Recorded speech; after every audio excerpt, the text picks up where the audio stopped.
Can't beat us, join us, please bring your coinage. We sink 3-pointers, money shots all net, all vets. Bumps we not, jet skiing in them sunny spots.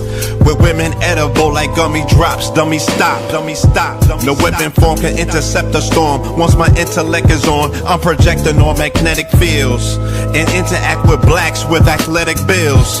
I'm all about growth and developments like residents of Ebbets Fields. Not to choose between woo and chew. We wanna line them colors up like a Rubik's Cube and fade to black, here the truest hue. When you say the black man is God, who you alluded to? The usual, Clarence 13X, a worthy guest. The words expressed come from the word in flesh. Elijah M, the NOI versus Leviathan. Messiah sent from the heavenly branches. 7 P's from since G-Dub cut down the cherry tree. In the wilderness of North Mex, and we flossing death and forced aggression, or forced perception, forced protection, or forced confessions. It's all a lesson. The sorcerers from Corsica, killer tonics, sticks and drums like the Philharmonic Orchestra. You niggas still playing harmonicas from officers, fabric softener. Jive turkeys popping 5 perkies, playing with keys, the Scotch stores type. For that soft white, we could've caught life, just being forthright. First class on my 4th flight, popping out like Fortnite. Every night we lit like porch lights. The meek shall inherit the earth, oh yeah, the scorched type. And these niggas, they some hoes in these streets.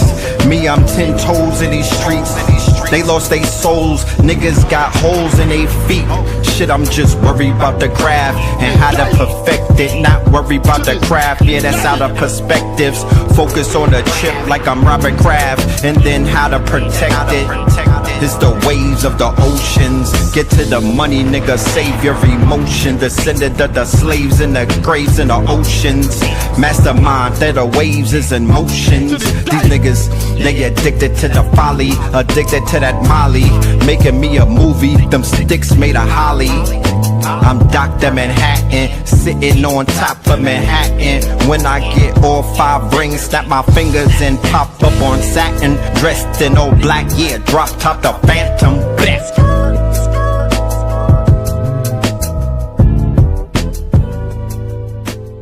Crumb TV.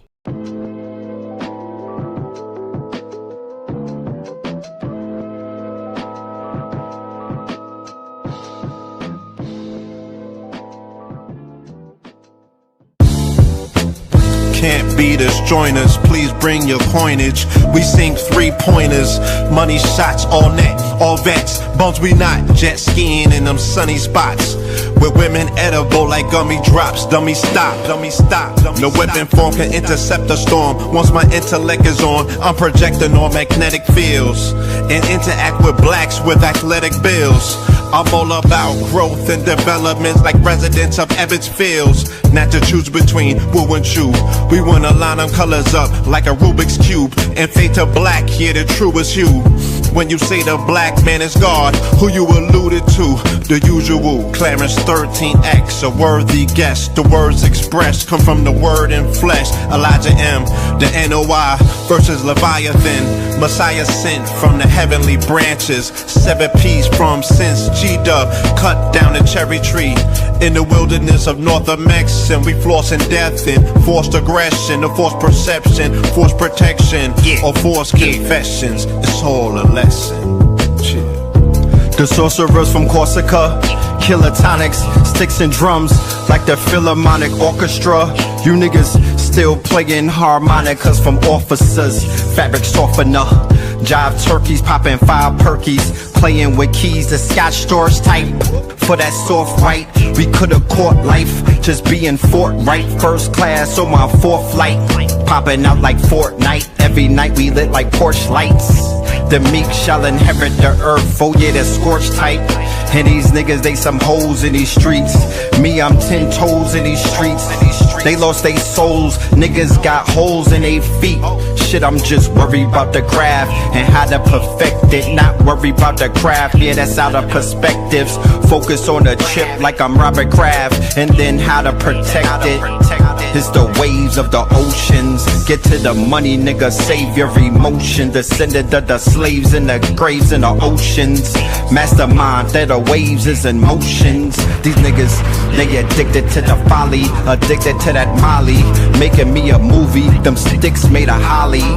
I'm Dr. Manhattan, sitting on top of Manhattan. When I get all 5 rings, snap my fingers and pop up on satin. Dressed in all black, yeah, drop top the Phantom. Best.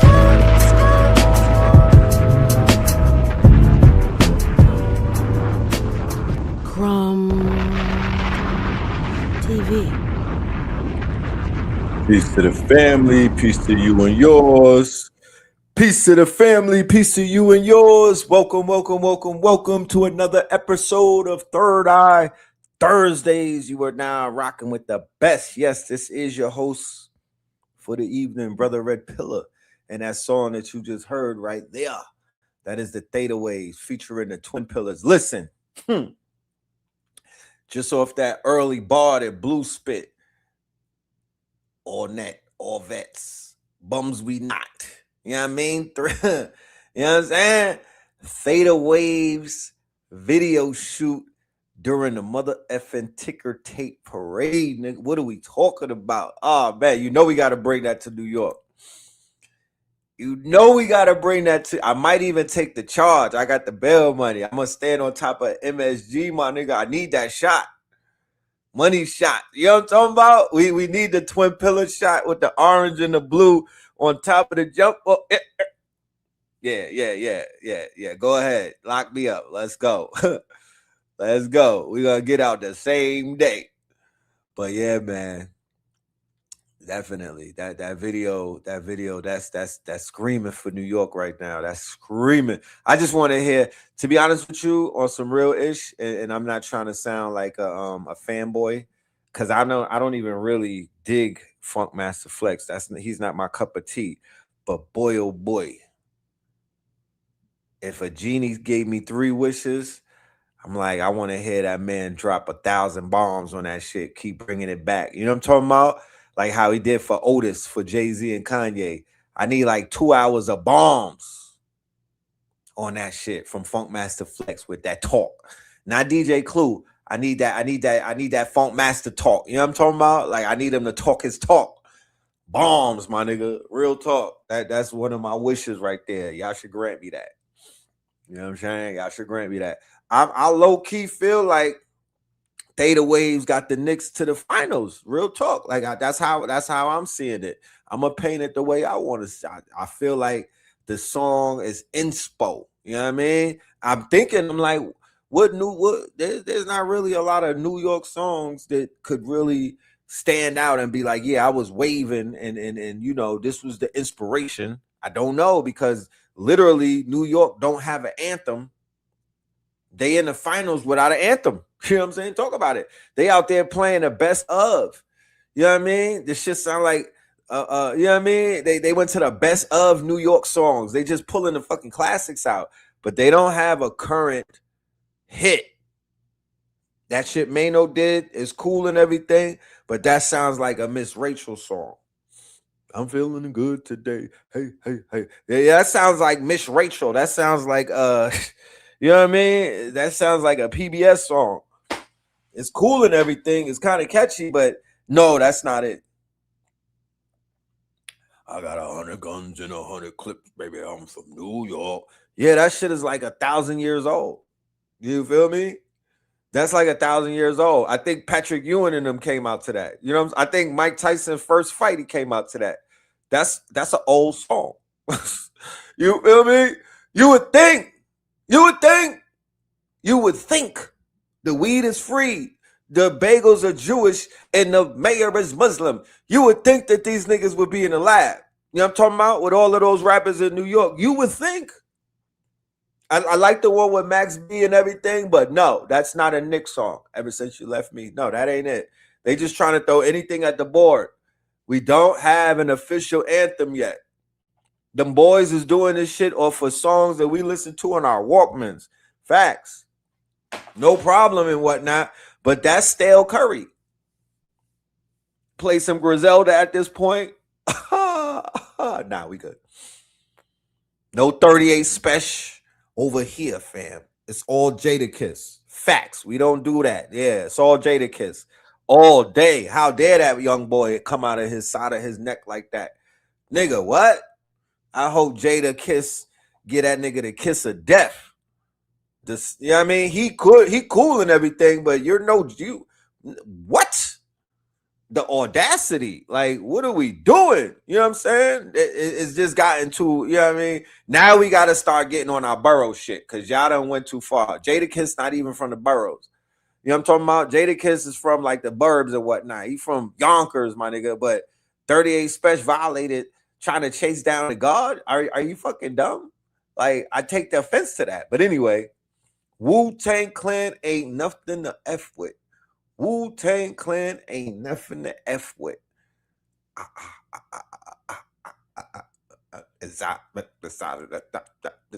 Boom, Dr. Doom. Yeah, I was lit.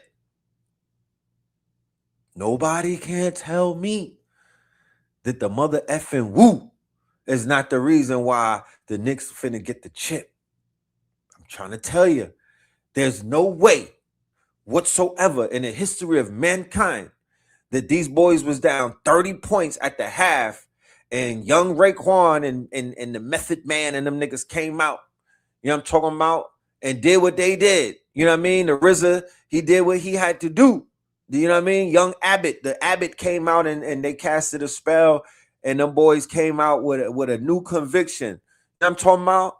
And pulled off some shit that nobody's never seen before. You know?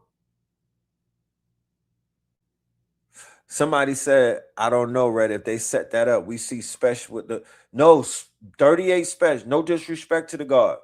His rhyme, the way that he rhymes, his flow, the way that he writes, you know what I'm talking about? I have not heard, you know, he's not wittier than Jadakiss. No way, no how. Give me a witty bar. He says things, but his flow is not messing with young Jason. What are we talking about? Did you see what Jadakiss did to Fab? Y'all saying this shit? What? No. Nigga, what? Name me 4 38 Special songs. Just go right off the top. Give me 4 songs. Y'all tweaking, right? You must be from Syracuse or something. Respectfully. They tried that shit with Big Daddy Kane, with Max B. You know what I mean? And we gave him the pass because he was eating core crab food for like 18 years. You know what I mean? And he didn't even get a detox. You could look at his stomach. So I'm like, you know what? The food fucked him up. You know what I'm talking about? He was in a box. He was doing 16 years eating them that processed food. We gonna give him a year to get his mind right. But 38 Special, yo, you just feeling yourself, fam. You said Special's up there. So who is he better? He's not better than Stove God. He's not better than Conway. He is not better than Benny. What are we talking about?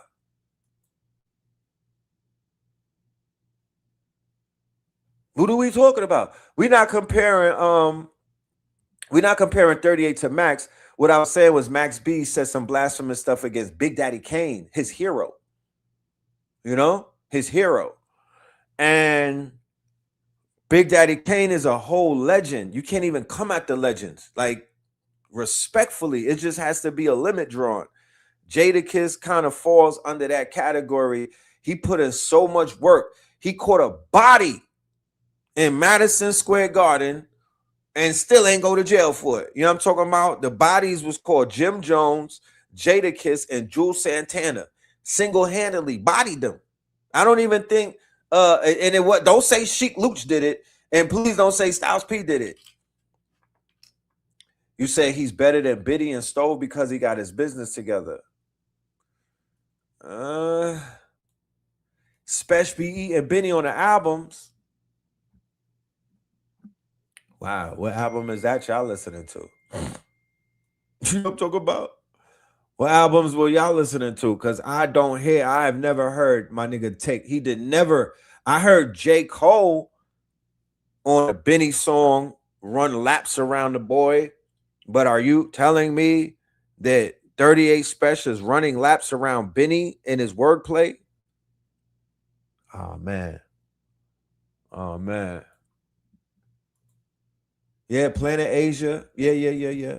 They go in together. They go in together. But Ransom, and now if Ransom wanted to start popping his ish, he could definitely he had to me as a lyricist, you know what I'm talking about? He has, and I'm not saying that he's not different, but he ain't that different. To whereas you got the nerve to say that Jadakiss is ducking you for a verse, nigga. What? Talk your shit, but don't talk it like that.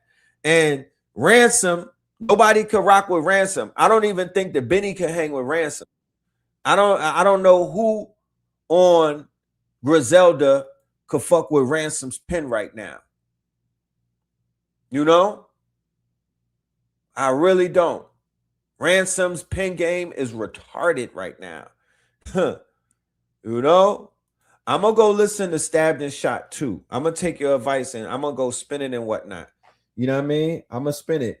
But the same way that Jada has a monotone flow, he has a flow that kind of like is, when you hear him, you hear the flow. It's the same way the 38 Special has his flow. It's his like trademark flow. But those two flows, when you put them together, man, no, because Son don't even have a mixtape era like that. I know he got projects and whatnot, but Jadakiss carried the 90s mixtape era. He carried the Clue era on his back. We're not even talking about the singles and the albums. And he's a mixtape God tier on the mixtapes. You feel me? God tier on the mixtapes. Ransom is a problem. Somebody needs to get that man a bag and whatnot. The fact that Ransom is not up there in the top tier conversations, you know that the game is rigged and whatnot. So I will not overlook Ransom for somebody else. I like Rome Streets, but I'm not overlooking Ransom. You feel me? I'm not gonna put Stove God ahead of him. I'm not putting none of them ahead. Even with, like I said, if there was a verses that I would want to see, it would be Ransom and Benny. Real talk. It would be Ransom and Benny and whatnot. You know? Special is nice. He all right. Rome is dope. Yeah, Rome Streets. He got that old school flow. You know, all of them got that old school 90s flow. They are vintage. You know, they're like vintage. They're what we call avant-garde. You know? It's that avant-garde rap. You know? If you make Jada go pop Addy, 38 will regret that. You know what I mean? Listen to Power 1st of April and center stage to hear Benny get matched bar for bar with 38. I will definitely go ahead and listen to him. Rock Marciano is elite. I don't even, you know what I mean? Rock Marciano, his bars, that's what I'm saying. You want to talk about, you gotta, some rappers, you gotta read books to understand what's being said. You know, I would say Rock Marciano is for niggas with degrees and whatnot. You know what I'm talking about? Rock Marciano was more like for people to read books because he's very witty with his stuff. He's coming from different angles with it. You said Kiss responded. Yeah, he said he said he about to get in the booth. He said he about to get in the booth. I ain't hear the song. I like Fuego bass, but what are we saying? Yeah, Fuego is cool. He makes some good stuff with Benny, you know, but he needs to get in the gym. You know what I'm saying? I would say all of these upstate New York rappers, the ones that have been spitting for a long time, they all have carved a lane for themselves.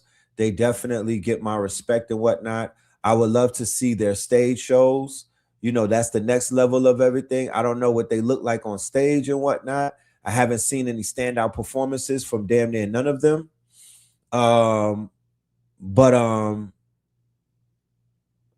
if you switch Jada voice with Special voice, would you say the same thing? Meaning what? I don't understand what that means. If I gave 38 Special Jada Kiss's voice and he was saying 38's bars, yeah, that shit might land differently. The voice is a cheat code.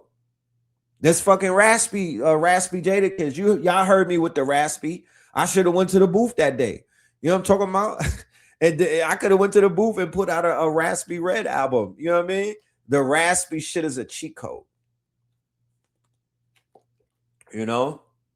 The raspy shit is a G code. The real thing that 38 Special has over Jada Kiss is that he could probably body him because, you know, he could hit him with the, you know, nigga, you went to college.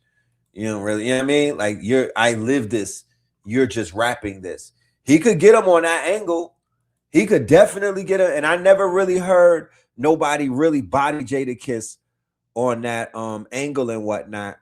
Because remember when he was going after Beanie and whatnot, when they were battling State Property, they were trying to hit him with that angle, but it didn't hit the same. And then later on, it was revealed that Jada Kiss was not who everybody thought he was. So that could be an angle, but still in all. Nah. I'm good. I'm good. And none of them, to be honest with you, listening to Wu-Tang last night, you know, and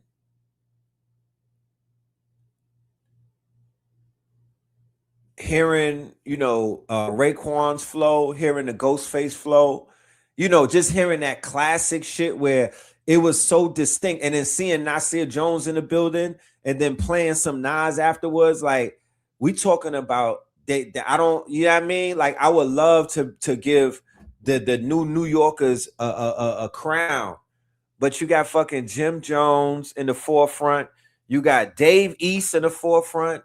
You know what I mean? You got Mano in the fort. These are D and C level tier rappers, respectfully. These are not elite barsmen. These are not bartenders. These are C and D tier rappers. And they have become the face of New York.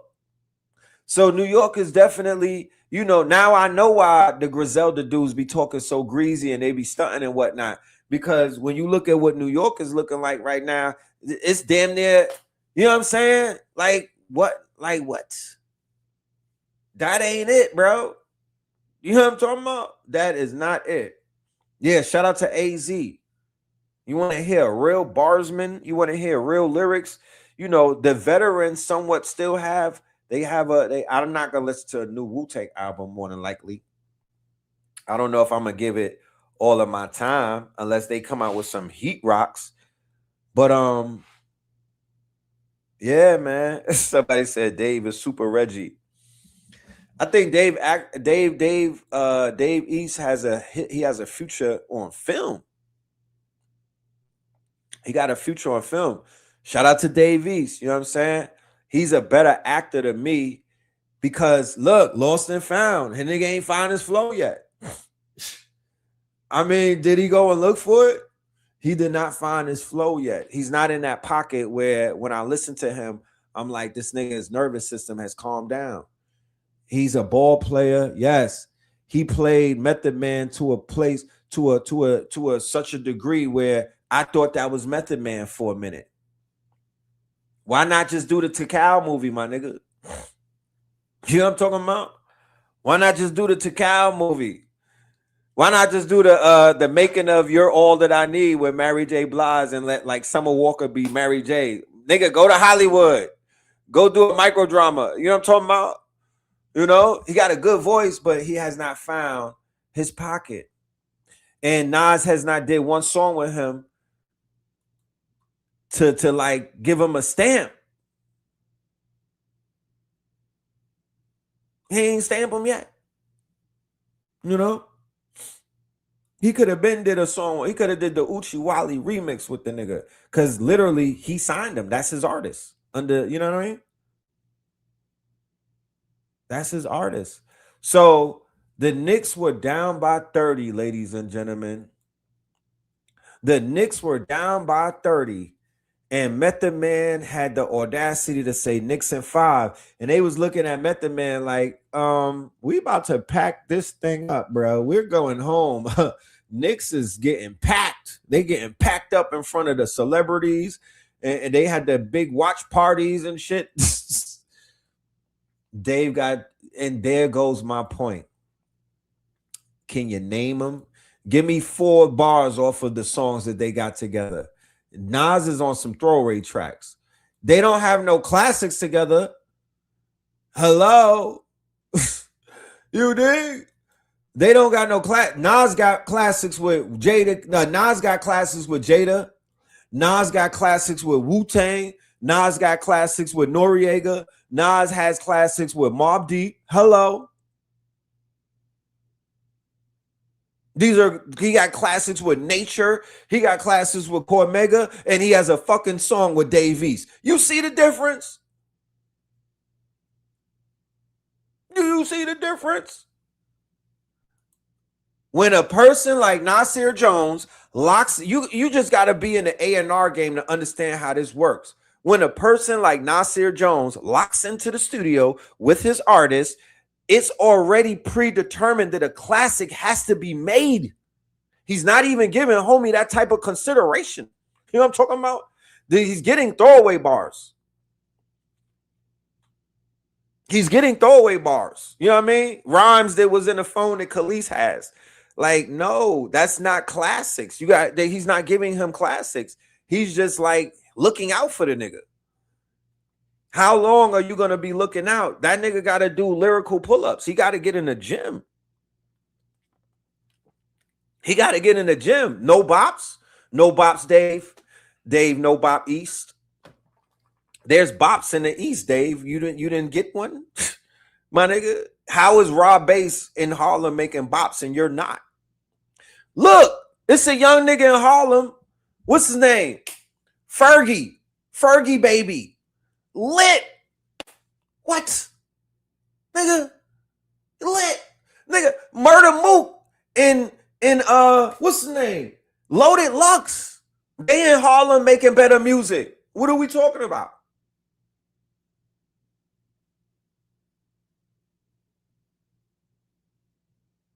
Yeah, anyway. You said Dave East's last project is dope. Rightfully so. You know? Rightfully so. You know? But you gotta hold on. Wait a minute. Dave East and Ransom had an album called Final Call. And it was on that album that I was like, damn, I like Dave East. He's holding up with Ransom. You feel me? They had a good chemistry together. I'm not gonna hold you. Ransom was kind of dunking on him a little bit, no look 3-pointers, but you know, Dave was running the ball. He had a few plays and whatnot. I ain't mad at him, but yeah, he was getting dunked on. You feel me?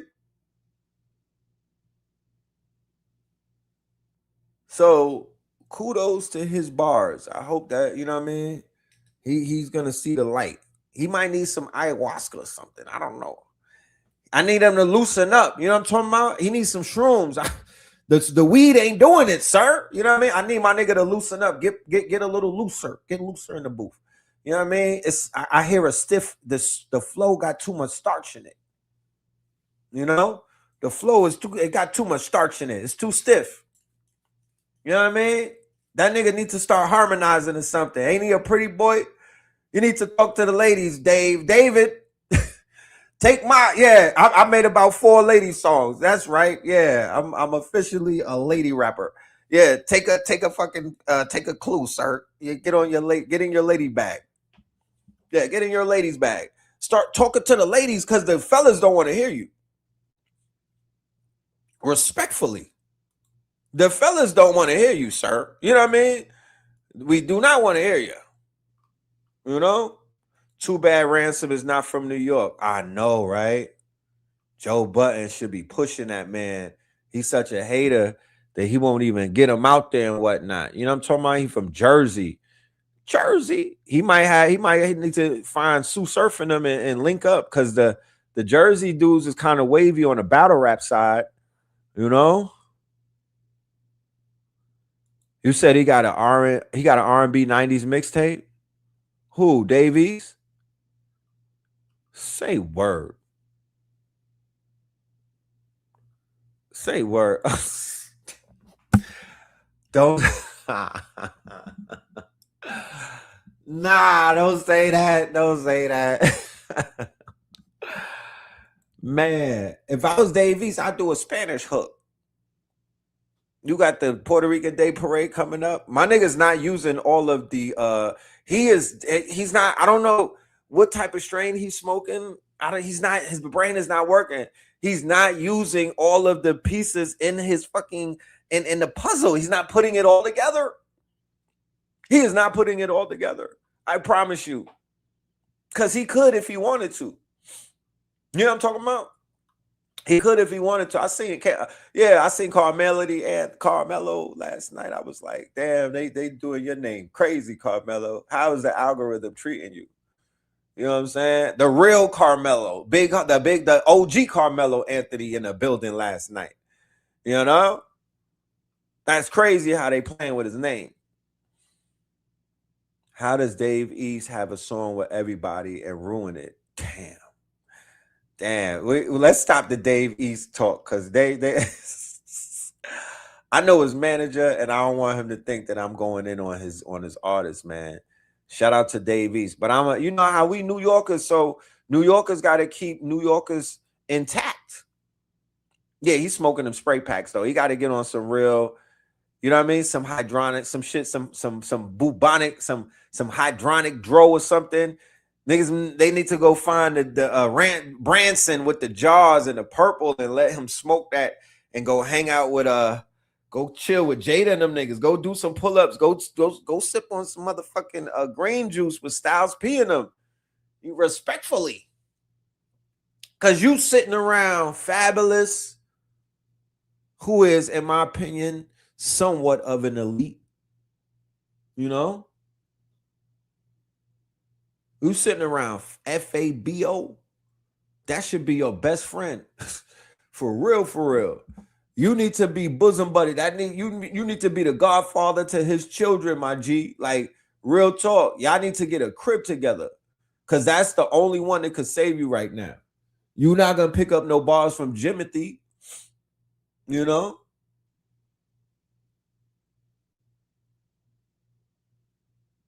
Fab is super nice. Fab is better than Jay to me. Oh my goodness. Do you know Fab is a Mace and Betta clone? Not to take anything away from him. You know? Fab is nice though. I ain't gonna hold you. It take him a while to put projects out, but Fab is definitely, he's one of them. You know, he's one of them. Jones stepped his bars up. He had better. He became the face of New York. He had better stepped it up. He was a D League rapper. You know what I mean? Now he's in the B leagues or the C leagues and whatnot. He had better. You know what I'm talking about? He lives in the booth. You know? He had better step it up. But yeah, I don't know. Max is home. You know? Max B in his Baggington. Yeah, Summertime Shootout definitely goes crazy. The Soul mixtapes is some of the best Fab ever produced. Oh my goodness. I remember where I was when I listened to them things. That's when he upped his bars, when he got on his grown man. You know what I mean? I respect it. I respect it. But yeah, Max is in his bag, and you know, he already stated how he feel about it. I just feel like that clash is coming soon, man. New York is mad small. They gonna run into each other in the summertime. Gonna be crazy in New York. Yeah, they gonna run into each other. I just hope that they piece it out. You know, I hope they piece it out, because Max is in his bag right now. Go listen to Rob G's new album, Chill Rob G. Chill Rob G. You know? Yeah, we don't want no summertime shootouts, man. New York is insane right now. Hold on. We got to start this one off right, man. We got to start this one off right, man. I ain't even going to hold you. Nah. We going to play the song when we get more people in the building.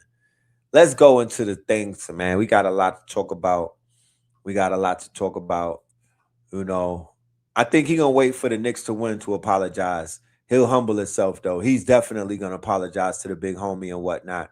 I think he looks up to Big Daddy Kane, and he was just out of pocket, and he knows he was out of pocket. But one of the great things that I love going on right now, respectfully, is the OGs are getting the spotlight in New York City, and that means a lot because there was a long period where they were being eclipsed by the drill movement, by people like Ebro and them let me stop, by some of the program directors and the powers to beef. Like when Diddy was in New York, he was hating on all of the OG rappers. He was hating on them, hard body, to the point where the stories haven't even all come out on how he was blocking the sound and whatnot. And Ebro came in. There was a bunch of people that played a part in usurping the sound and then only bringing out fucking Little Kim every other. You know what I mean? They act like she's the only OG in New York left. You know what I'm talking about? Face look like Jigsaw. You know what I mean? No. Every time y'all bring Little Kim out, y'all destroy a child's dreams. Respectfully. The fuck? No, the OGs, they need some other, let them eat too. Fuck. It's still food out there. We can all eat. I'm just glad that they starting. I'm glad to see the OGs eating. I'm glad to see the OGs and their fan base. I'm 50 years old. You know what I mean? I am a fan of the golden era hip hop artists. I want to grow with them. You know what I mean? I am a fan. I will still go and check for them. Just don't put out too much new stuff and stick to the classics, my nigga. Unless you really got it like that. You know what I'm talking about? Just stick to the classics or, do some remixes. You know what I'm saying? But I don't know if I'm there for the whole album or some new shit. I just don't know. The catalog is healthy enough, but it's great to see the OGs eating. Yeah, shout out to Saigon. He definitely was dope. It's great to see the OGs being recognized. It's great to see the bureaucracy of New York City, like the mayor, Mom Donnie, right? Hand on the Quran, Mom Donnie. It's good to see Mom Donnie and them recognizing the pioneers. You know what I mean? We have an administration in New York, a mayoral administration that is very, what's the word? A mayoral bureaucracy that's very, I would say, Mom Donnie used to be a rapper. You know what I'm talking about? Like, this is that generation that we looking at. This is that generation. Like, if you look at the games and everything, if you look at the games going on, right? If you pay attention to the audience when they have the watch parties and everything. So there's two New Yorks right now. There's the new New York with the hippies and the gentrifiers and everybody that came in that's paying $4,000, $5,000 a month rent. But those are young white people. Those are like young gentrifiers who are like in their 30s, goddamn it, in their 20s. And these are like engineers, they're programmers, because they have something in New York called Silicon Alley, right? Silicon Alley and whatnot. So there's big tech money in New York, big tech money. It's only second to Silicon Valley. They don't tell you about it, but that's what it is. So there's all of these new people that came into New York. They could afford the new prices in New York and whatnot. So they all up in this bitch. But all of them came up on the music of the OGs from New York. Because the gentrifier anthem is in New York, concrete jungles. Like that's That's they Star Spangled Banner. Real talk. In New York, the gentrifiers anthem is Empire. What's the shit with Jay-Z and Alicia Keys? Like, that's they shit. Respectfully, we just gotta, you know what I mean? It is what it is. Like, you know, it is what it is. It's just the way it is. And then the other New York is the New York that was able to stay. That's the old New York. That's people who have generational families in New York. They some of them own property in New York. They've been here from generations, right? Some of them been here since the 20s, shit like that, you know. And those two New Yorks don't necessarily always come together. They have huge cultural differences. You smell me? But like I talked about it before, when I came back from New York about a year or two ago, I was like, yo, I was in Brooklyn, and there's this new thing called blended Brooklyn. You know? There's this new thing called blended Brooklyn. And what blended Brooklyn is Brooklyn is being blended. They're blending the races in the communities are blending with each other. You know, it's but so long that you could live amongst people before y'all start blending. So when I was in New York in the early stages of the gentrification invasion and whatnot, this is like 2016. You know, we was crying because Harlem was becoming gentrified. It was becoming bleached out. It was becoming erased and everything. The gentrifiers had their own lane, and they wasn't really rocking with Negroes and whatnot. And then, you know, but then over the course of time after C19 and a little other things, then you started to see people like partying together. They chilling together. They rocking with each other. They working with each other, working out with each other. Now we got blended Brooklyn. Blended Brooklyn looks like a Asian chick with a septum ring, you know what I'm talking about? Pushing a baby carriage with a young nigga with a shiesty. You know what I'm saying? Blended Brooklyn, you know? So there's blends that you've never seen, but you talk about a melting pot. They got blends in New York that you ain't never seen before. You know what I'm saying? You said, how am I dissing New York? Because I'm from New York. And I'm not dissing a damn thing about my city. I'm just giving you a perspective about New York. I'm from there. So why would I talk about somewhere that I'm not from? That would be weird. You know what I'm talking about? Like, I'm not from Atlanta, but I'll talk about Atlanta because I've been out here long enough that to the point where I have a perspective. You know what I'm saying? I've been in Atlanta longer than niggas that was born in Atlanta. I was in Atlanta before certain people was even born out this bitch. You know what I'm talking about? Yeah, it can't be a diss if it's facts. It's all facts. But New York has been blended. This finals is gonna blend it even more. Everybody's in the blender right now. It's a social experiment. You know what I mean? We're gonna sit back and you know, take swipes out of the petri dish every now and then. We're gonna check out what's going on and whatnot. We're gonna, you know, but this is definitely an experiment. This is a new form of blending, because when the immigrants arrive, when you see streets in New York, gangs in New York and everything, that was a blending. There was a blending taking place back then. Then in the 1920s, during the Cotton Club era, where our people they was putting on and everything, and the mafia was involved, and people was coming up to Harlem so they could get down and they could dance and everything, right? There was a blending.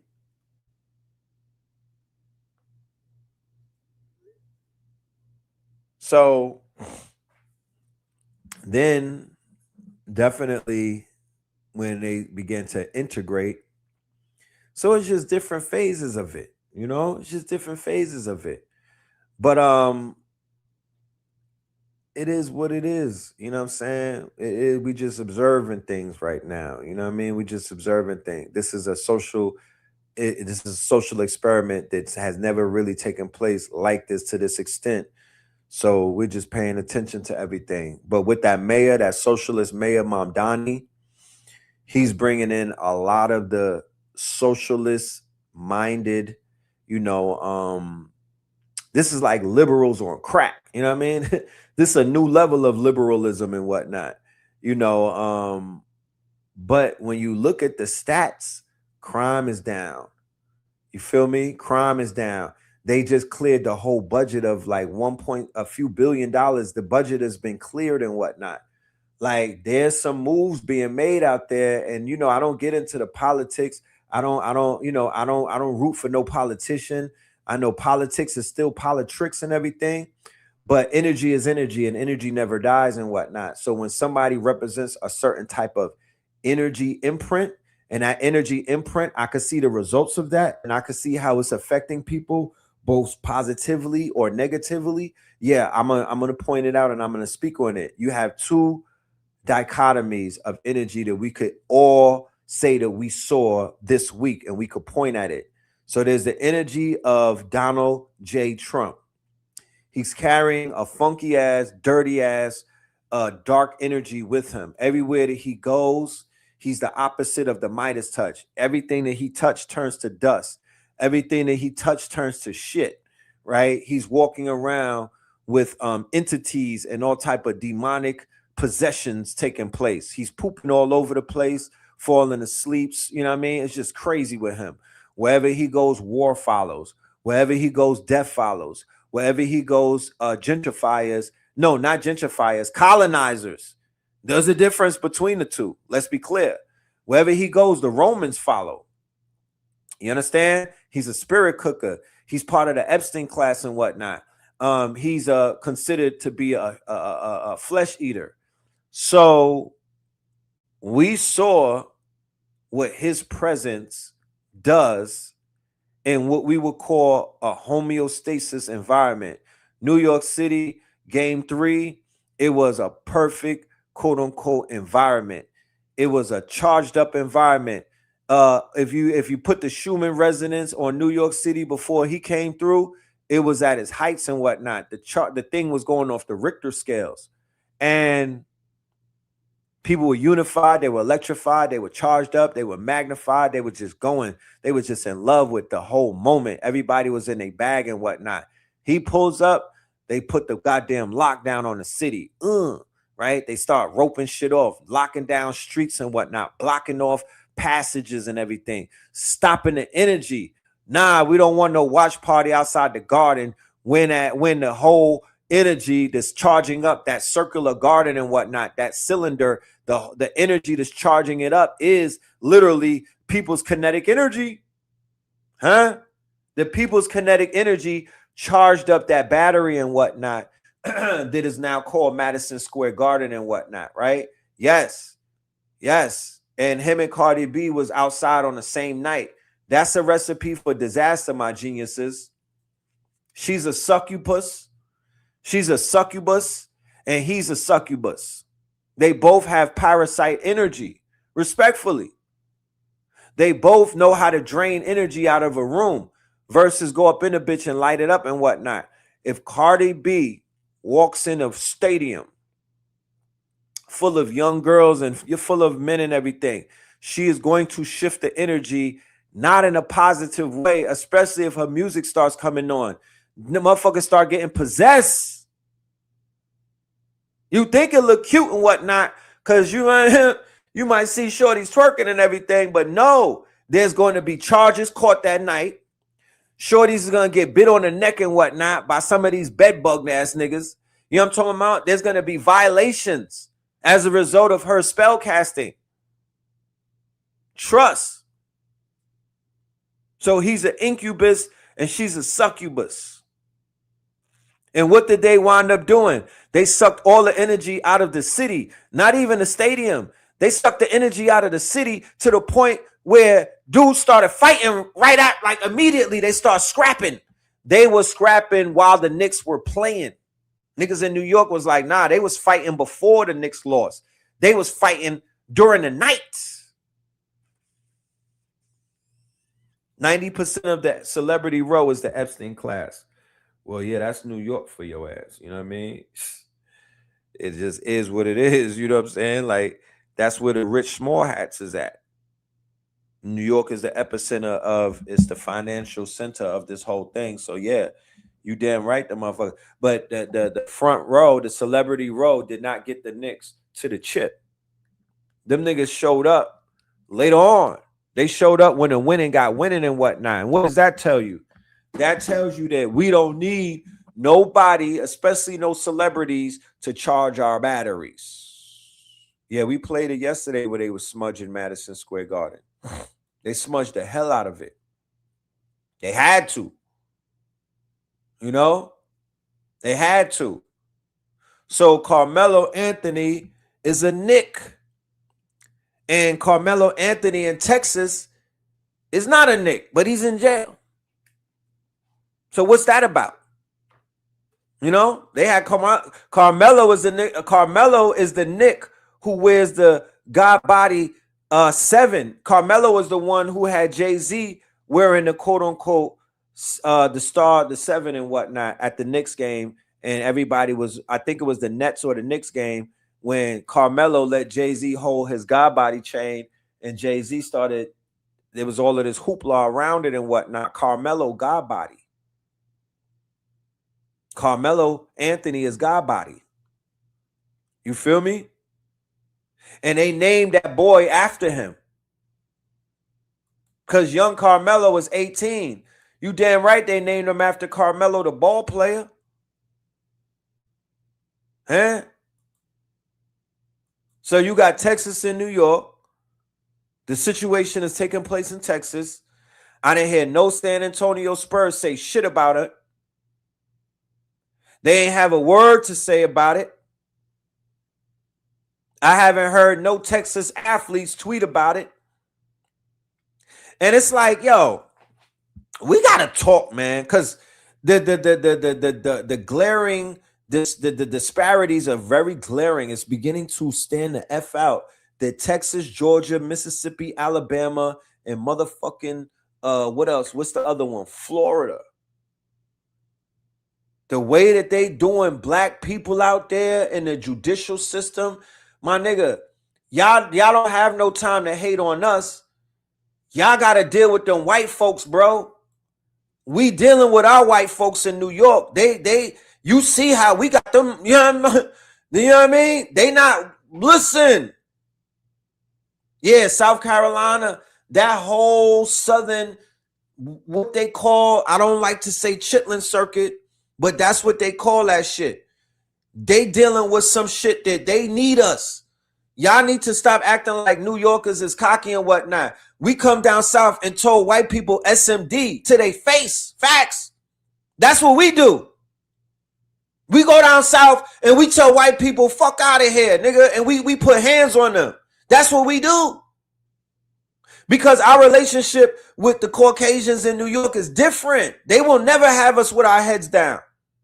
Talking about yes, sir, and yes, ma'am. Nah, that shit is, we don't do that. So when we go down south and we drag our nuts when we go down south and we cause problems, yes. Because when we come down there and we peep how they got y'all living and whatnot, we be like, what the fuck? How y'all mad at us? How are we too cocky and confident? Y'all not confident enough. These people is playing y'all. They playing in your face. You know, the white folks, where we at is what they call liberals. So they play in our face and stab us in our backs. You know, that's what they do. They play in our face. They be smiling and beguiling with us, but they wile us up on a back end. You know, they do put up, they put people in, but the resilience of New York, if you ever come to New York, you'll see what I'm talking about. There's nobody is tolerating nobody talking crazy. I'm talking about from the babies all the way up to the grandparents. They are putting hands and feet on anything. Asian, Indian, European, it don't matter. We just have a certain way that we carry ourselves where you're not playing with us. You're not going to play with us. I don't care if the whole precinct is right there. It's just a given. They not police out where I'm from. You know what I'm talking about? So it's like, yeah, I know why we be getting hated on outside this bitch. And I ain't trying to start no problems with nobody. I'm not even set tripping on some East Coast and all that. I ain't with none of that. I love my brothers and sisters everywhere that I go. But I hate the conditions that our people be in and whatnot and the shit that they tolerate. You feel me? I don't like it. Because they'll give you the ice grill, but they'll yes ma'am, yes sir to these pink toes and whatnot all day. You know? Yeah, I know Dallas and H-Town and all of that. Yeah, I've been out there. There's some warriors out there. There's some warriors out there. The reason why them people got their foot on our people on that, because them is some warriors. Do you know the most recruits from the NFL come out of those same places? Do you know even the most recruits from the U.S. Armed Forces come out of Louisiana, Georgia, Florida, the Carolinas, right? In Texas, in the deep south. This is where they're getting the sacrificial lambs from. So it's no longer picking cotton, they just picking niggas. And you heard what they said.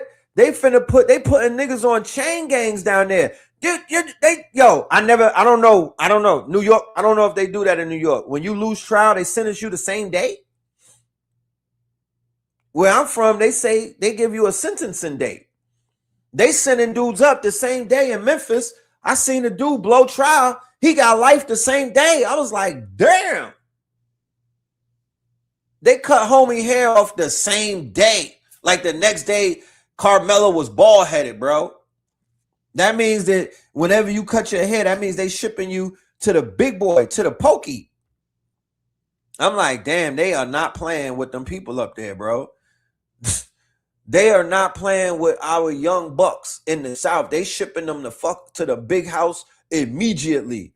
So I could just imagine how many people they've put in purgatory. How many of our young brights, how many Carmelo Anthonys are getting 40, 50, 60, 70, and 80 in these antiquated antebellum southern countries and whatnot? Why is that? And if that's the case, why are the rappers talking about body and shit, selling drugs, pimping, and all of this dumb shit, and y'all don't even have a grip on your motherfucking criminal system? I don't get it. I don't get it. You would think that the shit was relaxed the way that they be criminality, the way that the criminology, the gang culture and everything is spreading down south. You would think that they have shit figured out. They got some Cochrans on deck. No, y'all are getting beheaded every single day. What is it worth? Huh? Like for real. What is it worth? I'm driving through the South. What was it all worth? What did y'all get out of all of that? Where is it at? I'm in Atlanta right now. They got the World Cup coming out here, right? The World Cup and all of these foreigners is coming out of here. I don't see no black people in a position where they built some new stadiums or they built some new type of housing. All of that is them other people.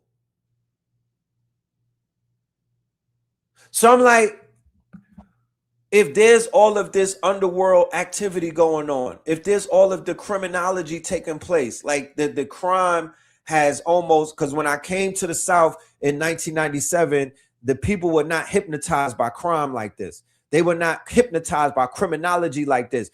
It was more New York was a criminology place. It was more so that New Yorkers was hypnotized by criminology back in those days. They were exporting crime. You didn't have niggas from the South going on crime tours. That was a New York thing. They would get on I-95 and go on a crime tour or crime sprees and whatnot. You feel me?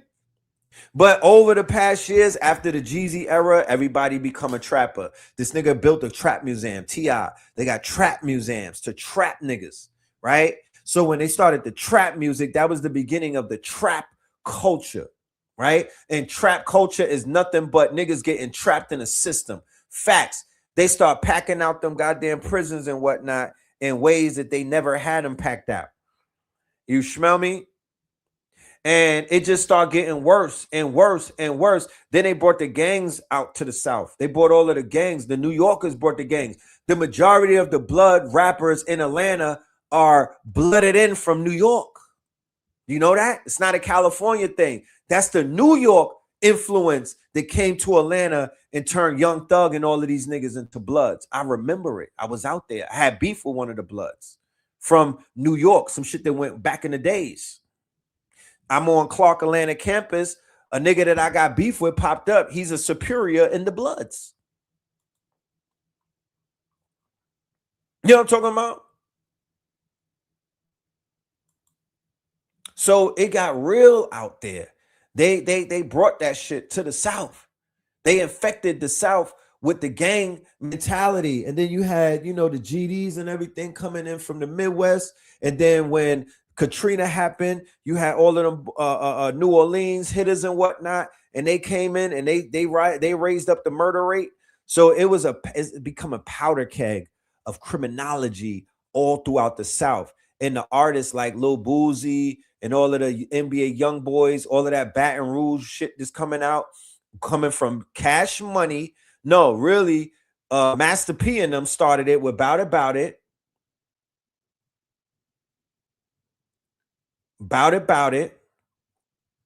Because he started telling, I remember when Pastor Troy and them started getting after, they started dissing Master P in 97 and whatnot. But I remember being in Atlanta, 1997, and these niggas was talking about they the ice cream man.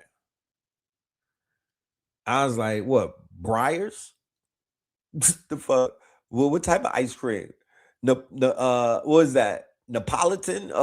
What's the one that's strawberry, chocolate, and vanilla? I'm like, what type of ice cream man are you? And they was like, yeah, I'm selling crack. I'm selling drugs. I'm selling, you know what I mean? I'm a trapper. I'm a dope boy. Because the first rapper, Neapolitan, one of the first rappers to blow up out of the South, out of Atlanta to be specific, was Kilo. Right? Remember Kilo? Right? And that was cool. Yeah, they had that pure Haagen-Dazs, right? And, they had some hustlers here and there. You had pimps here and there. We would go driving down Peachtree, right over there by Visions and whatnot. They had a whole trap with the pimps. The pimps that had their cars parked up. There was like a car wash. They'd be out there with their suits on, with their little whores and everything on the strip. But it was just that. It wasn't everybody was a pimp. They had it was almost like, when you go to the zoo, there's different cages with different shit going on and whatnot. That's kind of like how it was. But then when you come back years later, everybody's a pimp. Everybody's Big Meech. Everybody's little Young Jeezy, my nigga. Everybody's a gangbanger. Everybody's a killer. Everybody's Little Dirk. Everybody's King Von. So yeah, they've been affected by criminology all throughout the South. But what has not changed is the motherfucking law. What has not changed is them people set your asses up to fill up them jail cells and put your ass on a chain gang. What has not changed is that the motherfucking private prison stocks is going through the roof.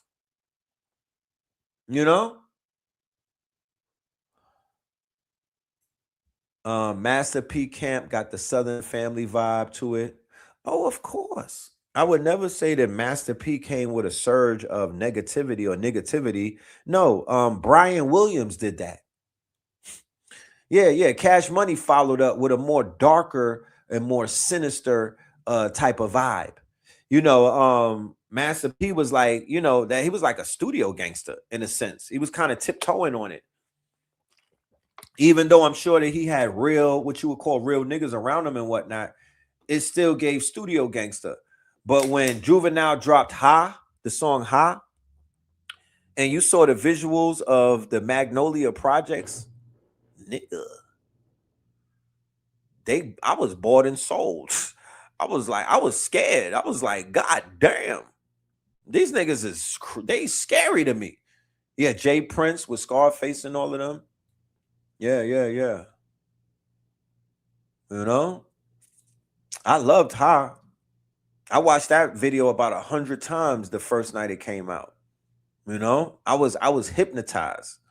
You feel me? I was hypnotized. You know, because I believed everything that I was hearing that night. When I saw that shit, it was like BT Uncut. Came back from the club. Might have been like 2 a.m. I was with my boy G Young, rest in peace. We was smoking, probably some Reggie, and that shit came on. It was either BET Jams or Uncut. And I was like, oh shit, what the hell is this? It hit me like a bag of dope, you know? And yeah, I was hooked. And yeah, they brought more of a darker sound. They were more believable. You feel me? Yeah, Juvenile's a born hit maker. Cause he was making hits before Ha, right? Before he got down with Baby and them, he was already lit in New Orleans, according to the law. His name was already ringing when they had UNLV back then and all of that. Juvenile was already ringing back down. Yeah. That's you in the big body Benz, huh? So, you know, kudos, shout out to my brothers in the South. I'm only saying what I'm saying because I love my people, man. You know what I mean? I love my brothers and sisters down south, man. I love them to death. These are some of the best hearted people. These are some of the best quote unquote spirited people that I've met in my journey. You know what I mean? Some of the women are some of the sweetest, most, you know, caring women. That Southern hospitality is real.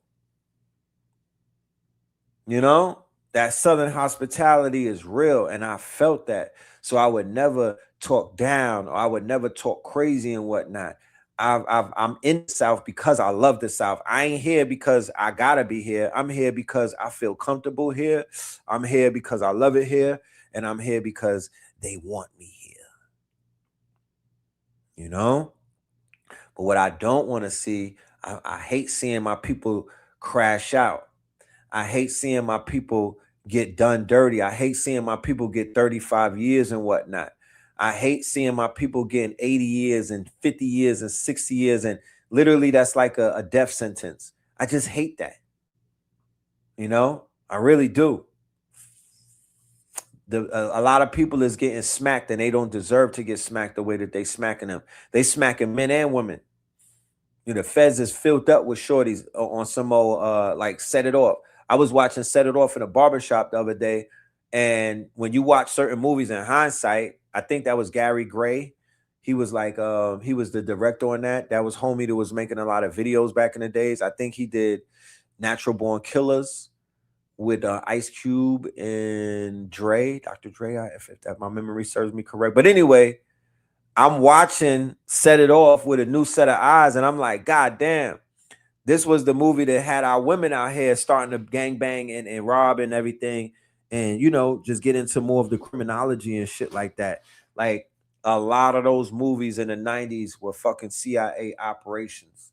Shout out to Panic and whatnot, because he was on point when he did the movie, when he did the breakdown on all of those 90s movies and how that shit was an operation. You know, so what do we need right now? We need better movies, y'all. We just can't. We need better movies. Yeah, remember Oz with Out of BC, my nigga, and Lord Jamal and all of them. You know what I'm talking about? Out of BC was out there piping niggas down and all of that, and they had our people. Orange is the New Black, right? They made that shit likable. They made the characters likable, even though it's cool to give them a humanity and whatnot. But yeah, they are normalizing the prison life. And somebody needs to jump in and really reverse that curse, because that thing is real and people are suffering from that. So I'm about to play this video. And once again, I don't want no smoke. I'm not trying to start no problems. I love my brothers and sisters down south. But this brother has a question that he wants to ask and whatnot. So let's go. We could talk about it afterwards. So much. And what I gathered from the answers is that Southern... So I asked why Southerners hate New York so much. And what I gathered from the answers is that Southerners are sensitive. They don't have tough skin. They don't know how to worry about their own selves. They don't have, like, where they come from doesn't give them any sense of pride. I ain't doing that. I ain't doing that. First of all, that's a copyright with that fucking song. And my niggas, he's talking pure ignorance. I didn't even see the first part of the video. I just caught the end of it and then grabbed it. Now, we not doing that. We not doing that. Because that's just gonna cause problems. There's no winners in that. You know, for the record, I don't feel like that. You know what I'm saying? Y'all be throwing everybody in that. Y'all all, I don't feel like that. I don't feel like that. You know, I don't feel like that. We ain't pushing no division over here. You know, however, there is a question that needs to be asked. You know, why? You know what I mean? Why do people hate us? You know? All right. But yeah, let me play this video. And let's get to some things.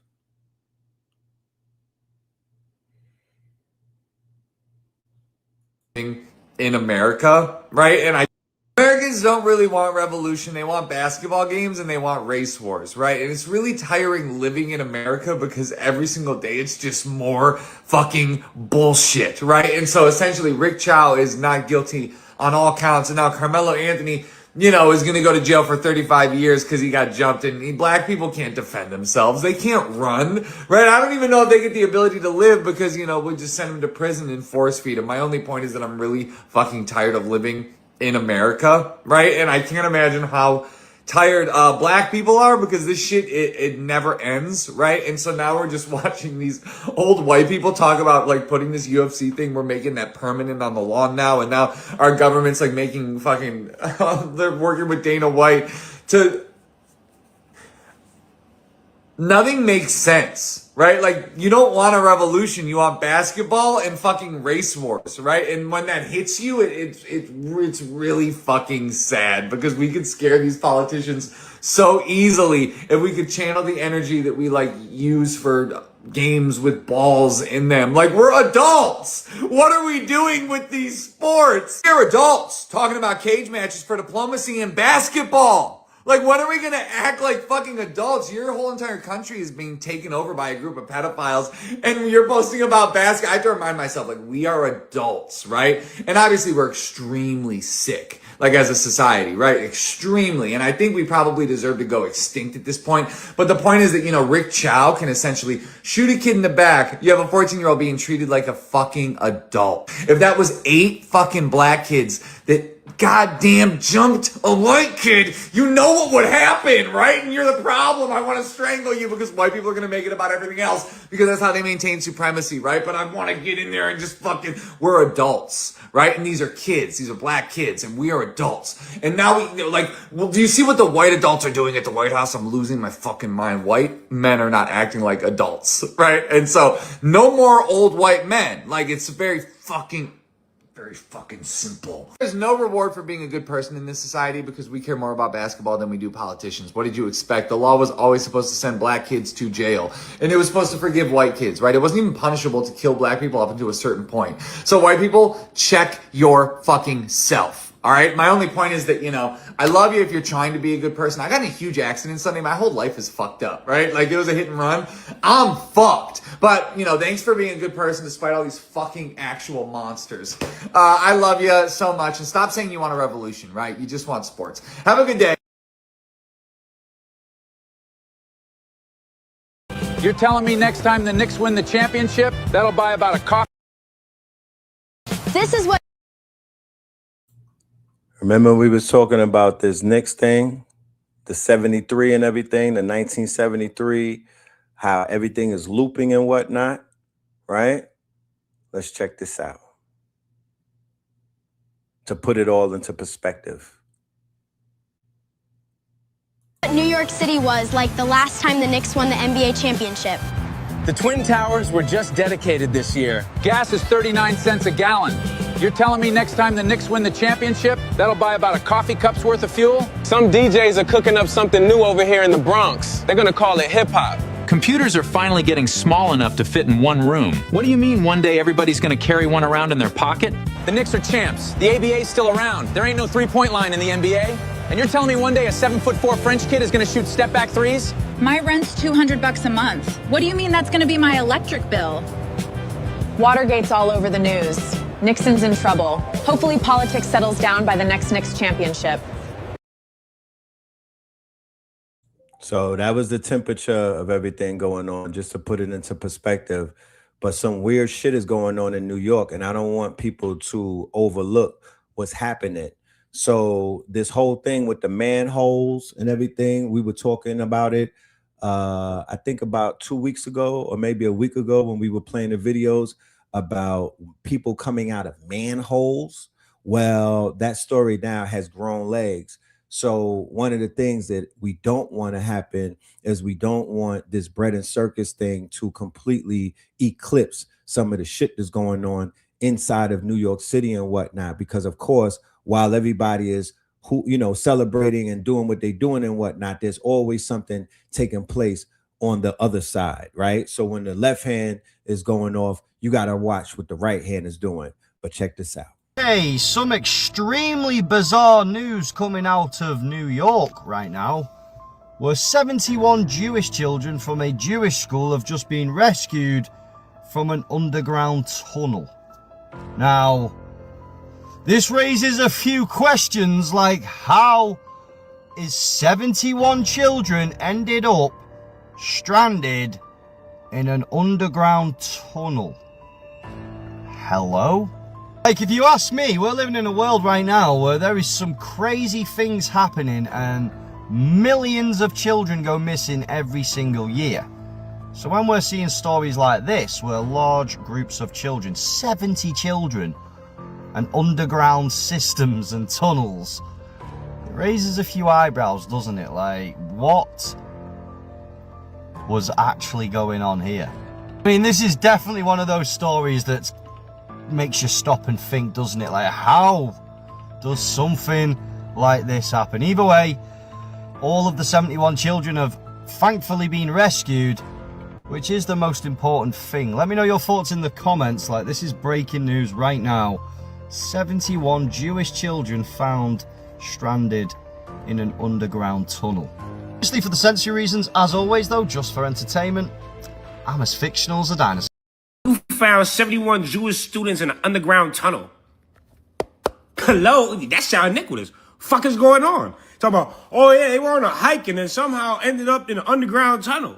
And then somebody saw the kids move a groove outside and called the cops. Wait, what the fuck are they doing? What are 71 students all together doing in a tunnel?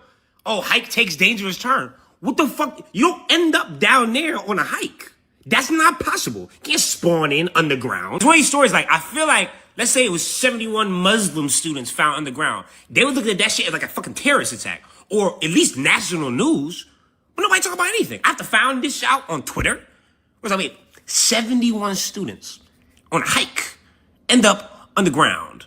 And then we know there's been these dudes that's treating themselves like the fucking Ninja Turtles that's going underground all the time.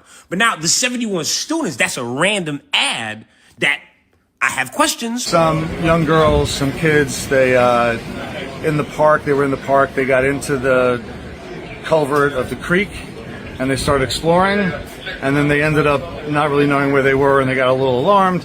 As far as I know from the police, I just got here a few minutes ago. As far as I know from the police, everybody's been accounted for. Nobody's missing. They're about to get them all on their buses, take them back home. Some questions from a logical person with a brain, two eyes, and ears. Where the fuck were the teachers at? What about the bus drivers? And 71 kids all together. Everybody ended up in the sewer tunnel and nobody knew how to get the fuck out. You had to go find them niggas down there. And then, separate side note, how do they have their own like paramedic and police team in New York? Like that's their own shit. Pretty sure provided by tax dollars. Who the fuck else gets this type of privilege or like community work service type of thing? Emergency medical services are like, oh, equal treatment. While initially founded to serve specific And you think all of a sudden they changed that? Like, they still be serving very specifically, and somehow they're probably doing their own investigation into these 71 kids found in a fucking tunnel. Man, this is fucking Mephistophelian. We don't forget. Well, some people do. I don't forget. I'm a hater, not a liar. I'm just saying, I remember when this was found underground.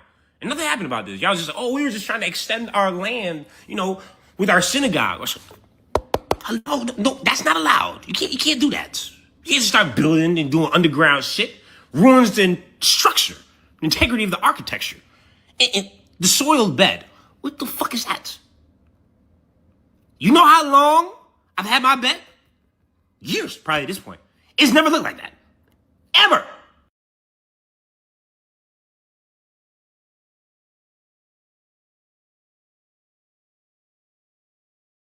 Smelled like death. Children rescued from Central Texas home that smelled like death had never been to school or illiterate. Why are you guys coming after white culture?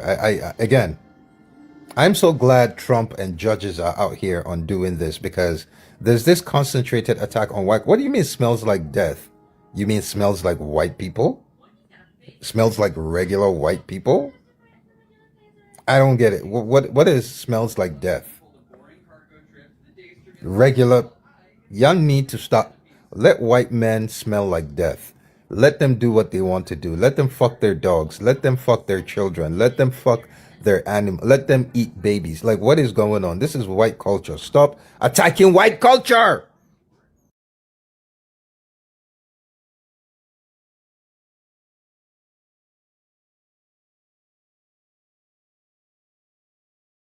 Donald Trump's Watergate. That's what members of Congress are saying this morning as the Epstein investigation is ramping up, not slowing down, after it was revealed that Trump officials used the White House Situation Room, where wars are discussed, to wargame and collude with Justice Department officials to protect Donald Trump from a whole host of allegations inside the Epstein files. And now the investigation on Capitol Hill is actually ramping up. Republicans want to hear from the acting Attorney General Todd Blanche. They're demanding his testimony now. Members of Congress are demanding that J.D. Vance testify, the vice president, that Susie Wiles, the chief of staff, testify. They say that this collusion broke and violated the law and was done at the behest of the president, essentially. And many are now calling it Donald Trump's Watergate. It is arguably a cover-up that is worse than Watergate. And if Trump wanted the investigation to die down, well, now anything but is happening after yesterday's release. Big news this morning. Spread the word. Follow for more. So I've been seeing this online. I haven't meaning to address it. And there's been certain Asian people on here. And I know that they do not represent the entire Asian community when I say this. So anyone in the Asian community that's been following what I'm saying, that supports what I'm saying, that supports rights and freedom and just, good vibes for all, this ain't aimed at y'all, so hopefully y'all don't take offense to this. But for those in the Asian community that are going after the black community, y'all need to stop. Okay? Y'all need to stop showing out for crackers, because they are not y'all's friends. Last time I checked, crackers are the only people that have ever dropped an atomic bomb on Japan. They're the only people that have dropped Agent Orange on Vietnam. They're the only people that did the My Lai massacre. And that's just off the top of my head. So white people are not y'all's friends. They have never been. Crackers have never been y'all's friends. But the black community has had y'all's backs. Like, any rights y'all have is because of the rights that black America fought for. So y'all need to really recalibrate who's on your side, who's had y'all's backs, and who's y'all's enemies. Because white people are not y'all's friends. They never have been. And unless something major changes with white culture, they're going to keep going and do the same shit they've always been doing. And y'all going to be catching the brunt end of it just along with everyone else that isn't them. So, just let y'all know.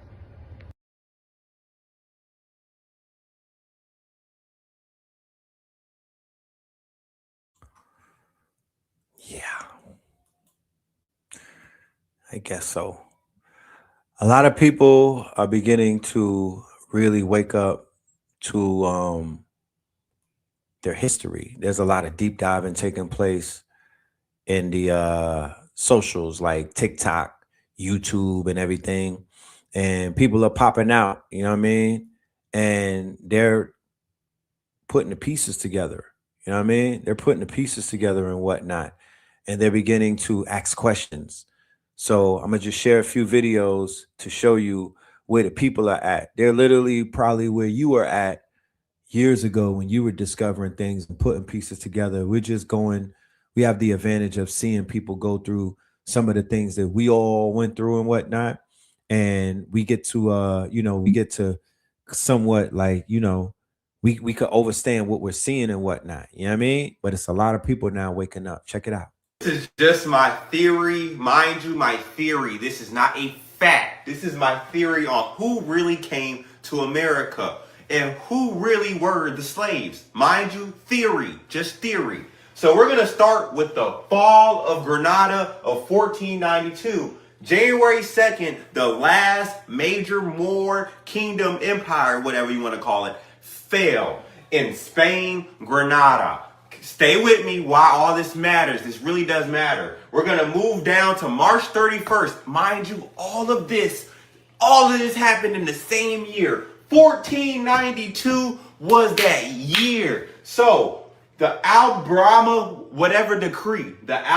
decree of 1492, March 31st, signed by King Ferdinand and Queen Isabella, ordered all Jews to either convert to Christianity or they had to fucking go, and it is what it is. And I do not agree with that as a whole, but that was what was proposed at the time. So just April, May, June, July. 4 months later, the deadline comes, the expulsion of Jews. July 31st, 1492. The Jews must either convert to Christianity or they must leave.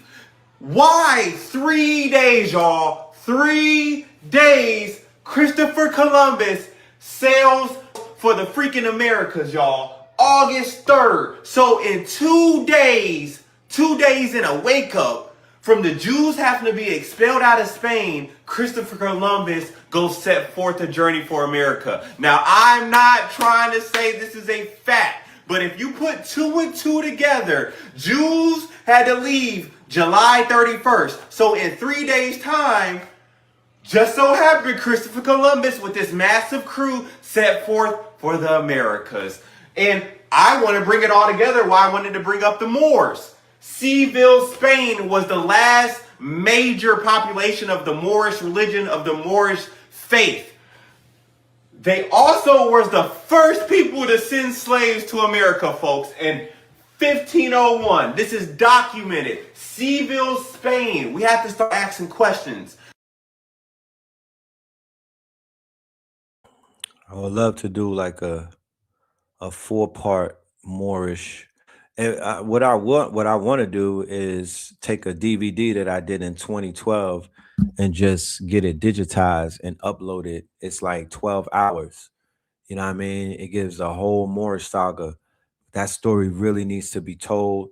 That story needs to be fleshed out. Now with the with AI and with deep research, you feel me? People could really go deep diving. You could translate some of the books that were written in Castilian Spanish, books that were written in German, books that were written in French. They could all be Arabic books that, they could all be translated using the tools now.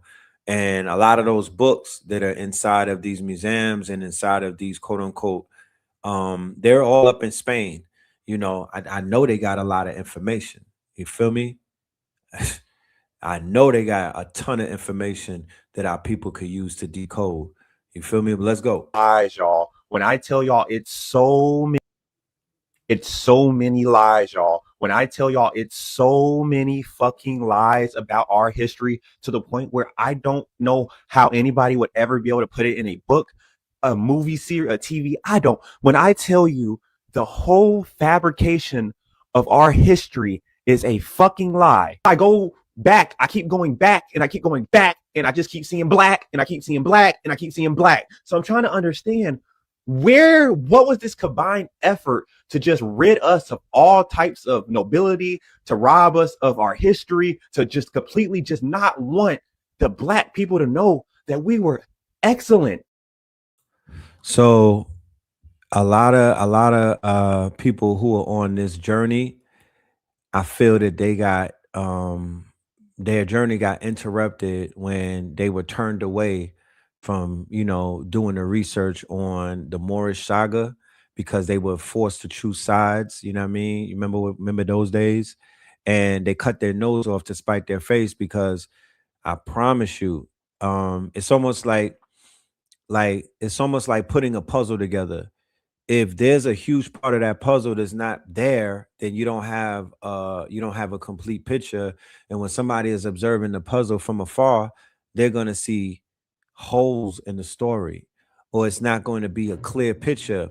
So you can't necessarily think clearly when you're on the path of knowledge itself, because anytime you're on a path of knowledge itself, you're gonna have to deal with history. But the history that Robert Maxwell and them gave you in them books and whatnot, the history that Barnes and Noble is giving you, the history that the Hollywood is giving you is not real history. It's literally like it's almost like if we were viruses, like bugs and whatnot. It's bad code, it's malware. You know what I mean? It is it's a virus.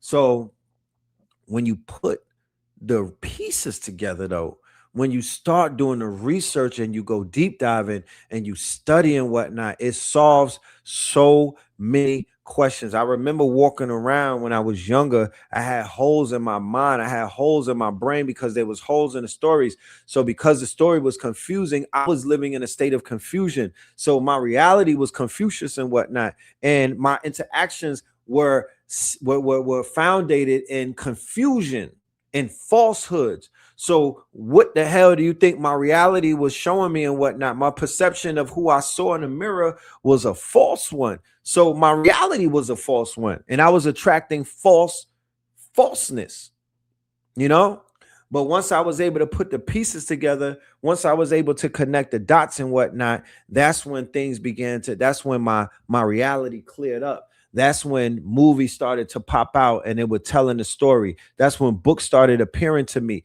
That's when white people started to tell their truths and whatnot. And everything began to check out. Everything began to make sense. Everything began to, quote unquote, it was a bridge that my mind could cross over, because prior to that, there was no bridge. Your ass came out of Africa with a bone in your nose 6,000 years ago. You couldn't even speak. You was illiterate. You was goddamn barbaric and whatnot. We civilized you. We uprighted you. We taught you English. We got you right. Thank us. That's how they was hitting us. That's how they hit us. That's what Robert Maxwell and all of them taught us in them school books and whatnot. That's what Sunday school taught us. That's what PBS taught us. That's what Hollywood taught us. Y'all niggas are savages. You're worthless. You contributed nothing to mankind, humanity, and whatnot.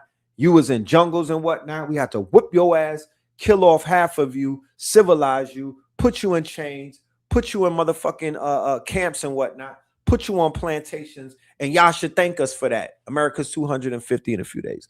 That's what they selling us. And there's people literally walking around. There's more of us walking around seeing the world like that than there's us walking around seeing the shit for what it really is. You know what I mean? So if you're on the path of enlightenment, what the fuck are you talking about? You belong to this group. You belong to this. Nigga, you in church. If that's the case, you're not on the path of enlightenment. You just traded a religion for some shit in this community, this a pseudo religion. You just trading religions. My nigga, you're just trading religions. You're not on a path of enlightenment. You're not trying to find no truths because you scared of any type of truths that's going to go against your perceived notion of what the fuck the world is, or your worldview according to your little group that you're in, or whatever the fuck your leader guy is, or whatever book they put in your hand and told you that this is the only book worth reading. No, nigga, you in a trap. That's another part of the trap. You're not evolving like that. That's not the path of enlightenment. So fast forward to where we at, there's a thing called FIFA coming up. And FIFA is a great, FIFA is a world game. And we are world beings. We have a world history. We have a global history, right? We have a world view. And our world view is skewered if we only stay in America and we don't travel outside of the borders and whatnot, and we don't know what's going on outside of America, right? So FIFA is coming into America, and boy, oh boy, these devils are already showing their fangs. They are already letting people know how this is going to be.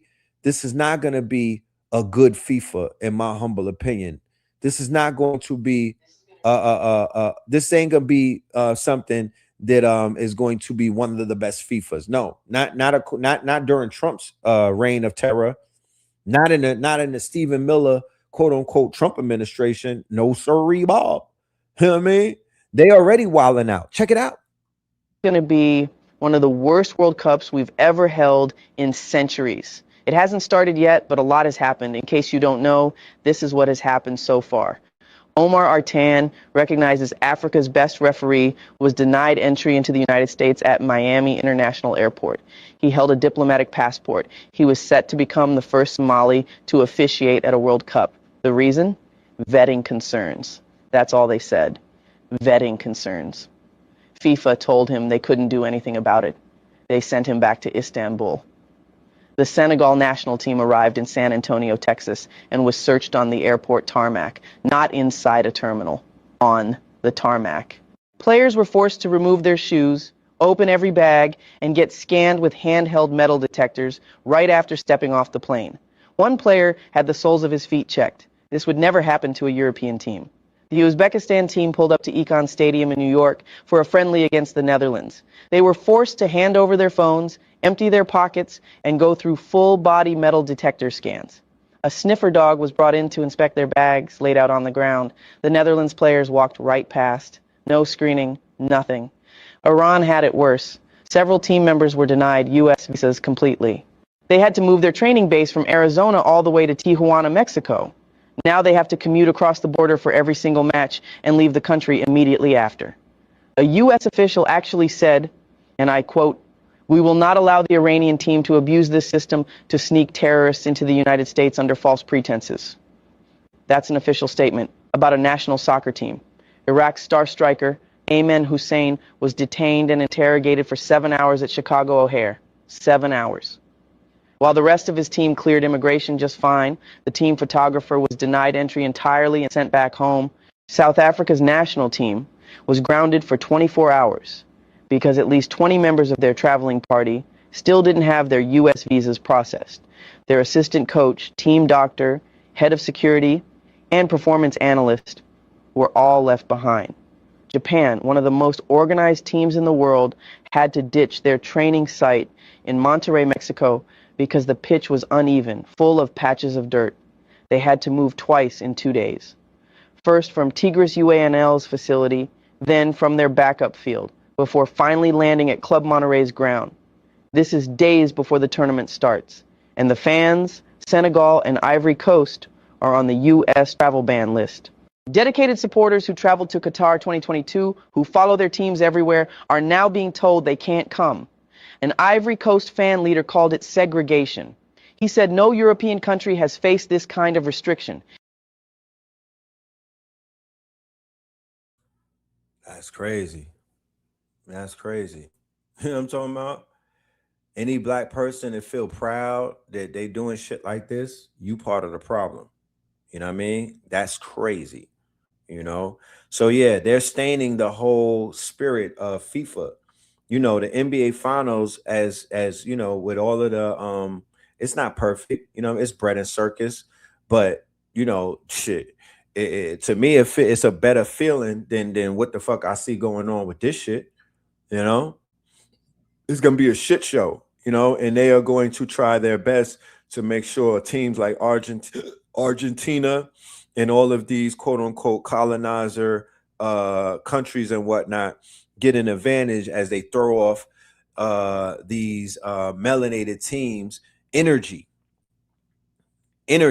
like how Trump did when he came to the game for the Knicks and whatnot. They're trying to usurp that energy. They want to energy harvest the countries that these people come from. They want to energy harvest the teams. They want to energy harvest their fan bases and shit like that. You know what I mean? But look at what they're doing with Haiti, bro. Changed their uniform for the Winter Olympics, and they're doing the exact same thing for the World Cup.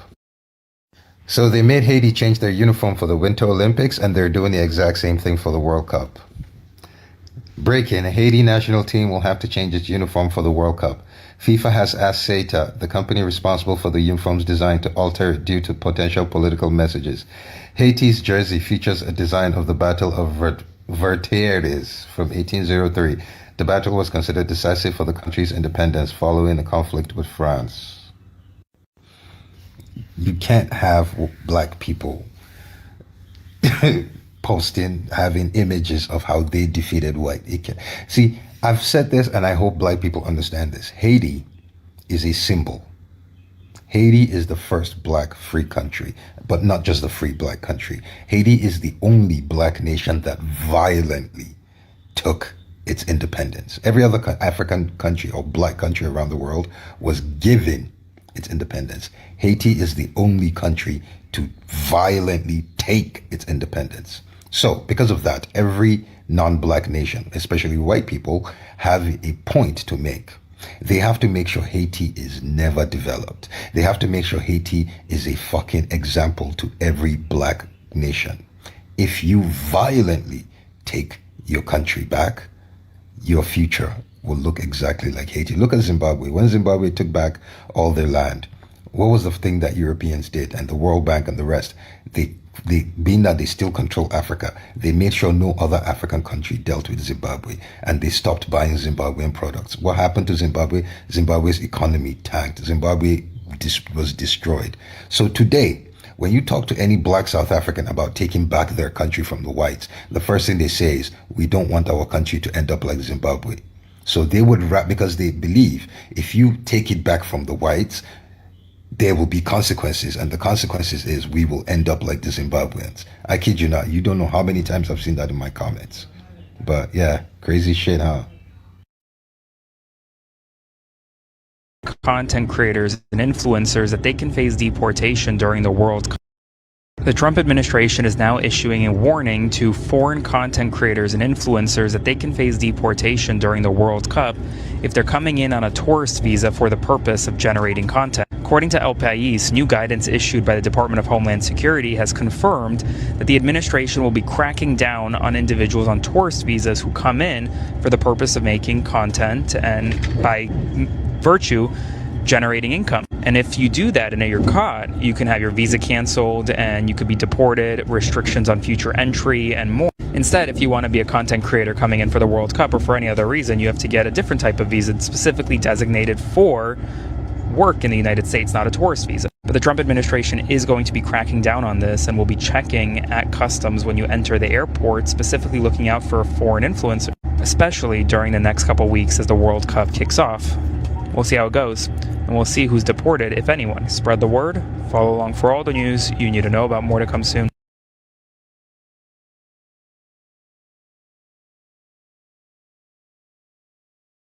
Yeah, so let's get into this right here. All right. World premiere, world premiere. All right. Let's go, y'all. World premiere. City is lit. Let's get it.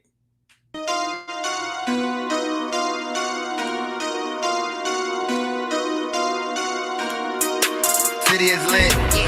My city is lit. My niggas ain't doubt my city is shit. My city is lit. My city is lit. My niggas ain't slide with the prettiest bitch. She really is shit. She really legit. My city is lit. My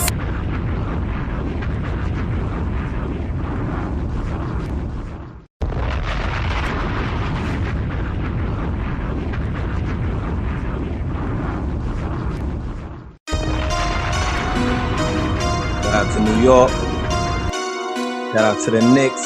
Brooklyn, Queens, Staten Island, Manhattan, Bronx. My city is lit. My niggas ain't doubting my city is shit. My city is lit. My city is lit. My niggas ain't slide with the prettiest bitch. She gritty as shit. She really legit. My city is lit. My city is lit. My niggas ain't fired a pity a clip. They taking a stand. It's pretty as shit. I'm making some bands, pity and shit. Stick one in one video clip. Video clip. My city is lit. My city is lit. My city legit. My city the lit. My city the yeah. The drip is infectious. We crippin' in Texas. They flippin' for breakfast. Don't slip on the necklace. They told me Miami. I'm looking like Crockett. The city of gods. I look like a prophet. Look at us rocket. Look at our rockets. You look at our pocket. Looking at pockets. Told you to stop. Let's go.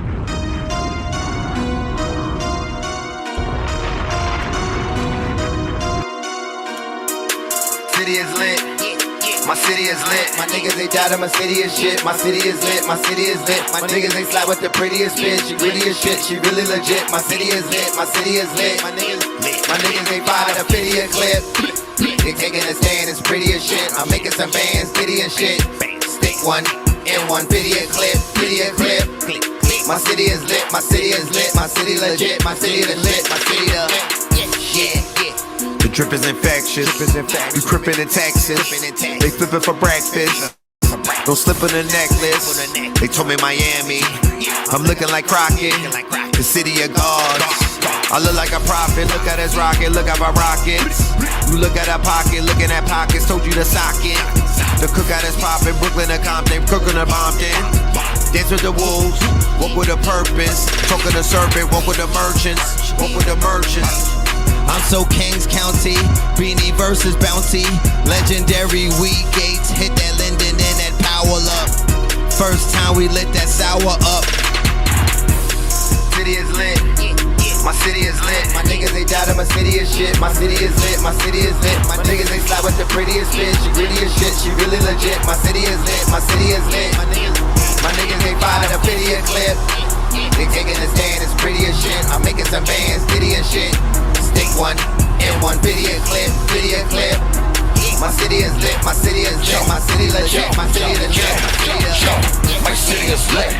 Black men, black women is rich. We prisonerless. No cuffs on a criminal's wrist. The pinky get lit. Burnt up to a sizzling crisp. Or swimming with fish. Left stranded like a Gilligan ship. My city is lit.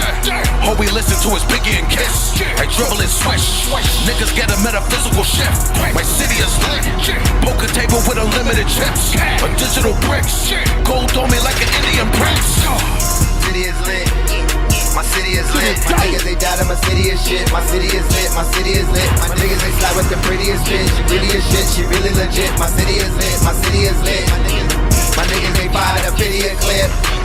They taking a stand. It's pretty as shit. I'm making some bands, pity and shit. Stick one in one video clip. Video clip. My city is lit. My city is lit. My city legit. My city legit. My city we the ones who ain't learned from school. Still put up in convertibles. Just a murder crew who made murder cool. Lizzie bags and them burglar tools. Fuck servitudes, niggas serve the pool. 8 balls in them corner pockets. Holding on a rocket to the corner clockers. At the door they chopping every morning shopping. Halls are locked into the lawns of Boston. Get it on a poppin' every point they robbing. Mary Jane and that China white. Niggas grind at night so they can shine at night. Twist 2 J's, niggas dynamite. Hit 2 ways any time of night. Get their minds so right so they can find their light. This my final night before I find my flight. City is lit. My city is lit. My niggas ain't doubting my city is shit. My city is lit. My city is lit. My niggas ain't slide with the prettiest bitch. She gritty as shit. She really legit. My city is lit. My city is lit. My niggas ain't fired a pity a clip. They taking a stand. It's pretty as shit. I'm making some bands, pity and shit. Stick one in one video clip. Video clip. My city is lit. My city is lit. My city legit. My city the lit. My city the yeah.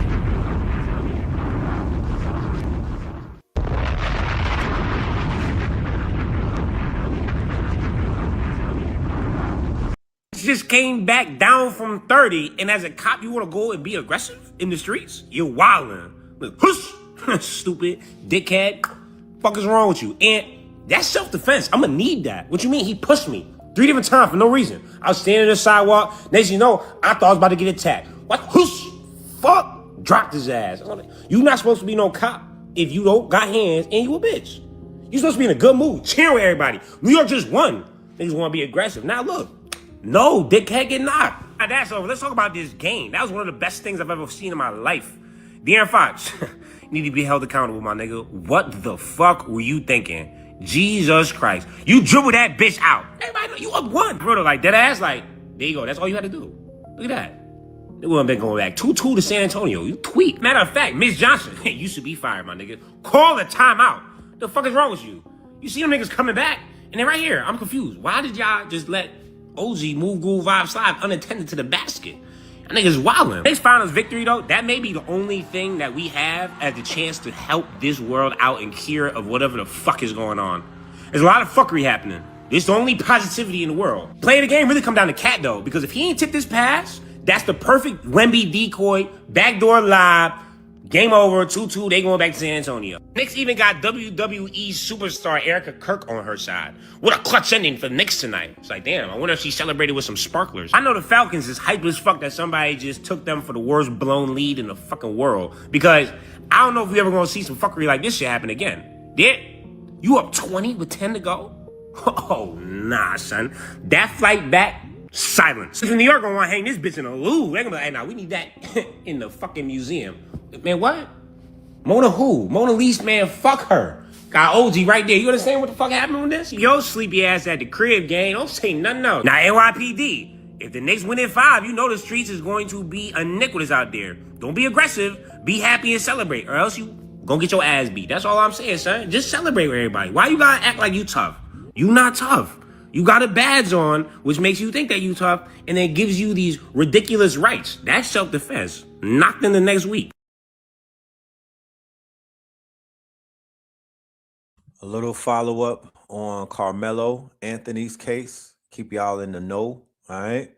Let's check it out. Secret Service Sam here for the Carmelo Anthony Austin Metcalf trial update. It seems Jeff Metcalf, when he got on a TikTok live, just completely exposed himself, and it's disgusting language, but I just want you guys to see this so you can see who he is, who the family is, and to not accept him saying he's not a racist. Look at what he says. The race card, black fatigue, it's real. I'm sorry. He's the only one in your family without a damn record. I guess that's something to brag about in your culture. I got a new name for Mello, okay? Because he was such this little boy y'all were trying to portray. How about watermelon felon? How's that one strike you? So you can see there, he calls him a watermelon felon. It just didn't take long for his racism to spill out of himself. And you'll notice in all these videos he's putting out, he's not crying at all.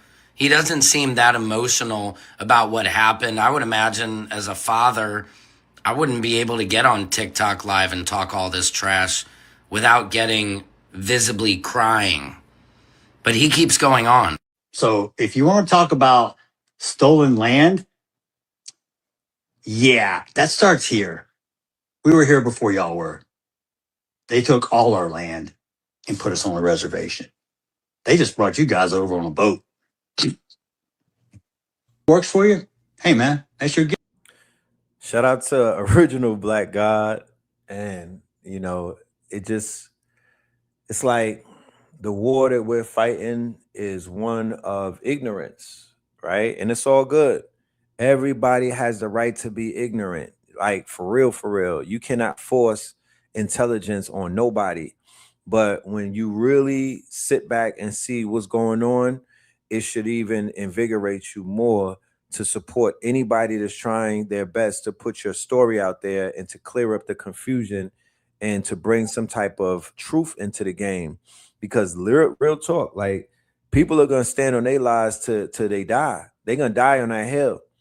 Our job in life is not to convince white people that they're $5 Indians. Our job is not to convince white people that they're the aliens.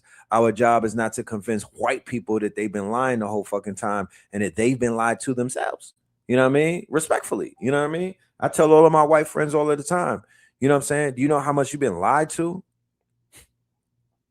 Do you know how much you've been deceived and whatnot? Do you know how much you've been tricked? You know? So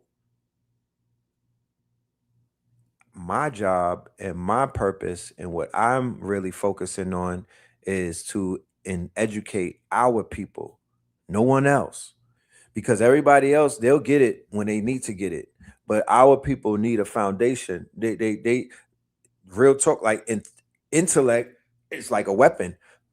Intelligence is like a weapon. Consciousness is a weapon.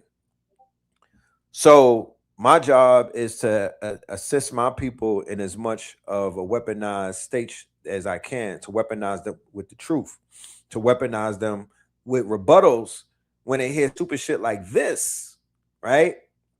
But in a room full of people that don't know, they'll let this person just keep talking and won't have no get back. They won't got no pushback, no rebuttal. They won't be able to they won't be able to smack that shit down immediately. You know what I mean? But those of us who are studying we'll dog walk this stupid shit. Okay, cool. Doesn't bother me until you bring it in my lane. You bring your shit in my lane, I'm gonna run your fucking ass over. You understand that?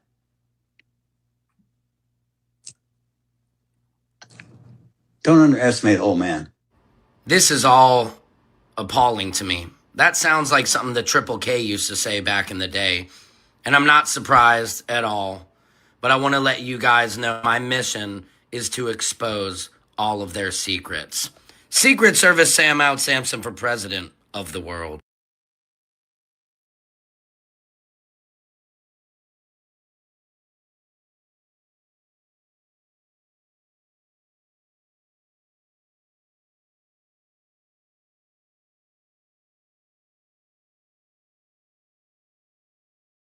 What is he calling us out? Secret Service Sam? I'm assuming this dude might have been Secret Service. Maybe. Secret Service Sam. Secret Service Sam. Let's check this out too about the Opus Dei. All right. Check this out. Would a 2,000-year-old church built? Because these are the institutions that have created the people that we're seeing. Like it's not just, it's the judges, it's the DAs, it's these parents that are raising these children to be more ignorant than them. But it's a part of a system, and the system has tentacles. It's very deep. It's what they call the cathedral and whatnot. The system is almost like, you know, it's a conglomerate. It's layers to it. You know, Dr. Neely Fuller and many other scholars break it down to it. You know, they break it down. But this dude right here, he's been doing research. I've been playing him on the show and whatnot, and his research is respectful. You know what I mean? So check it out. Why would a 2,000-year-old church built on a gospel of poverty hand total independence to a group that stands against everything it teaches? And why would it gut a 400-year-old tradition, the devil's advocate, just to fast-track the sainthood of that group's founder in record time?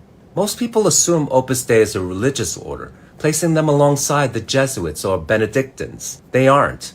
Traditional orders serve the poor. Opus Dei recruits the powerful. They don't serve a flock.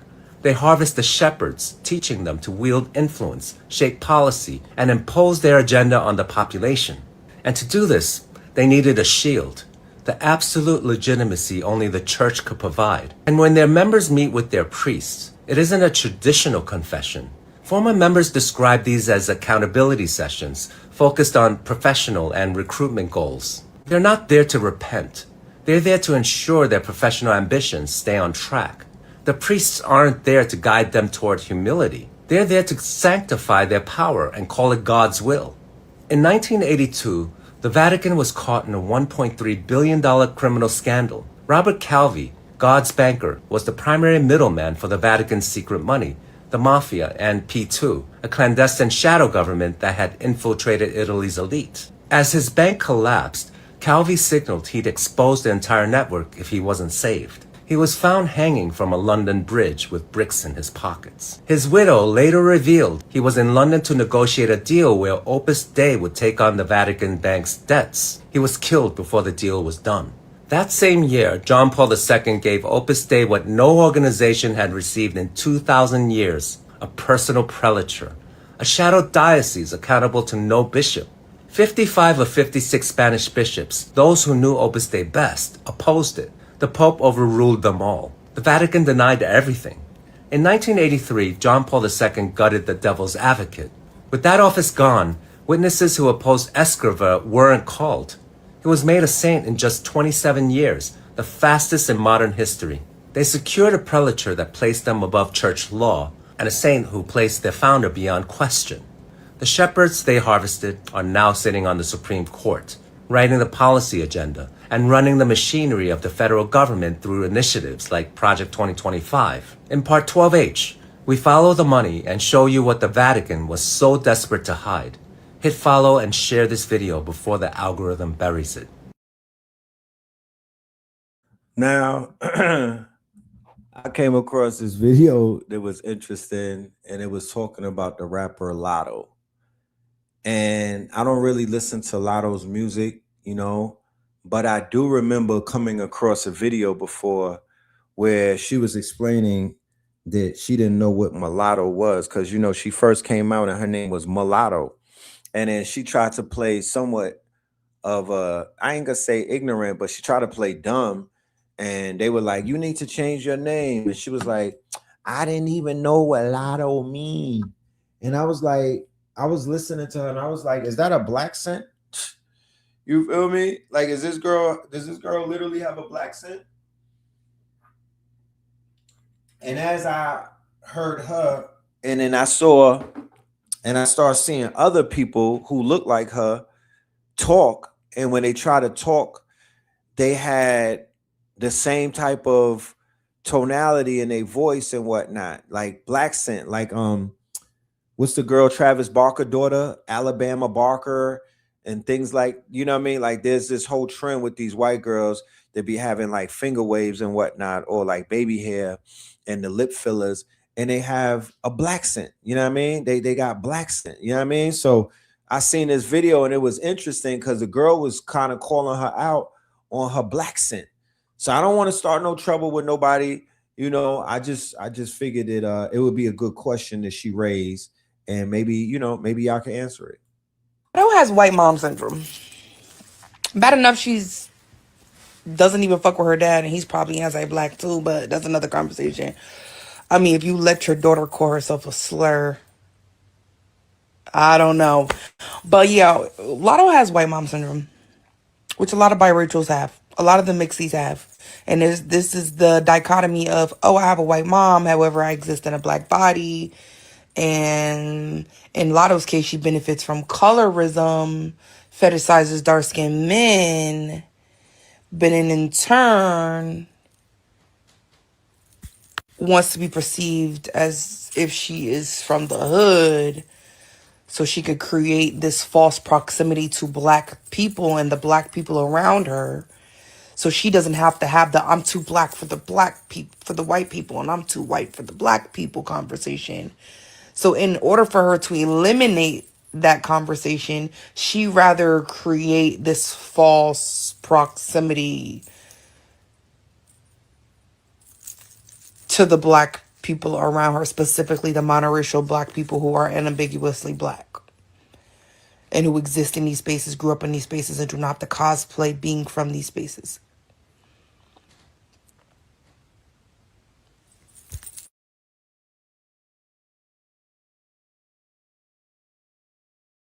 No, I only play that because I know that the girl has influence over the youth. You know, a lot of the youngins and whatnot are tapped into her conversation and how she's, you know, how she popping it.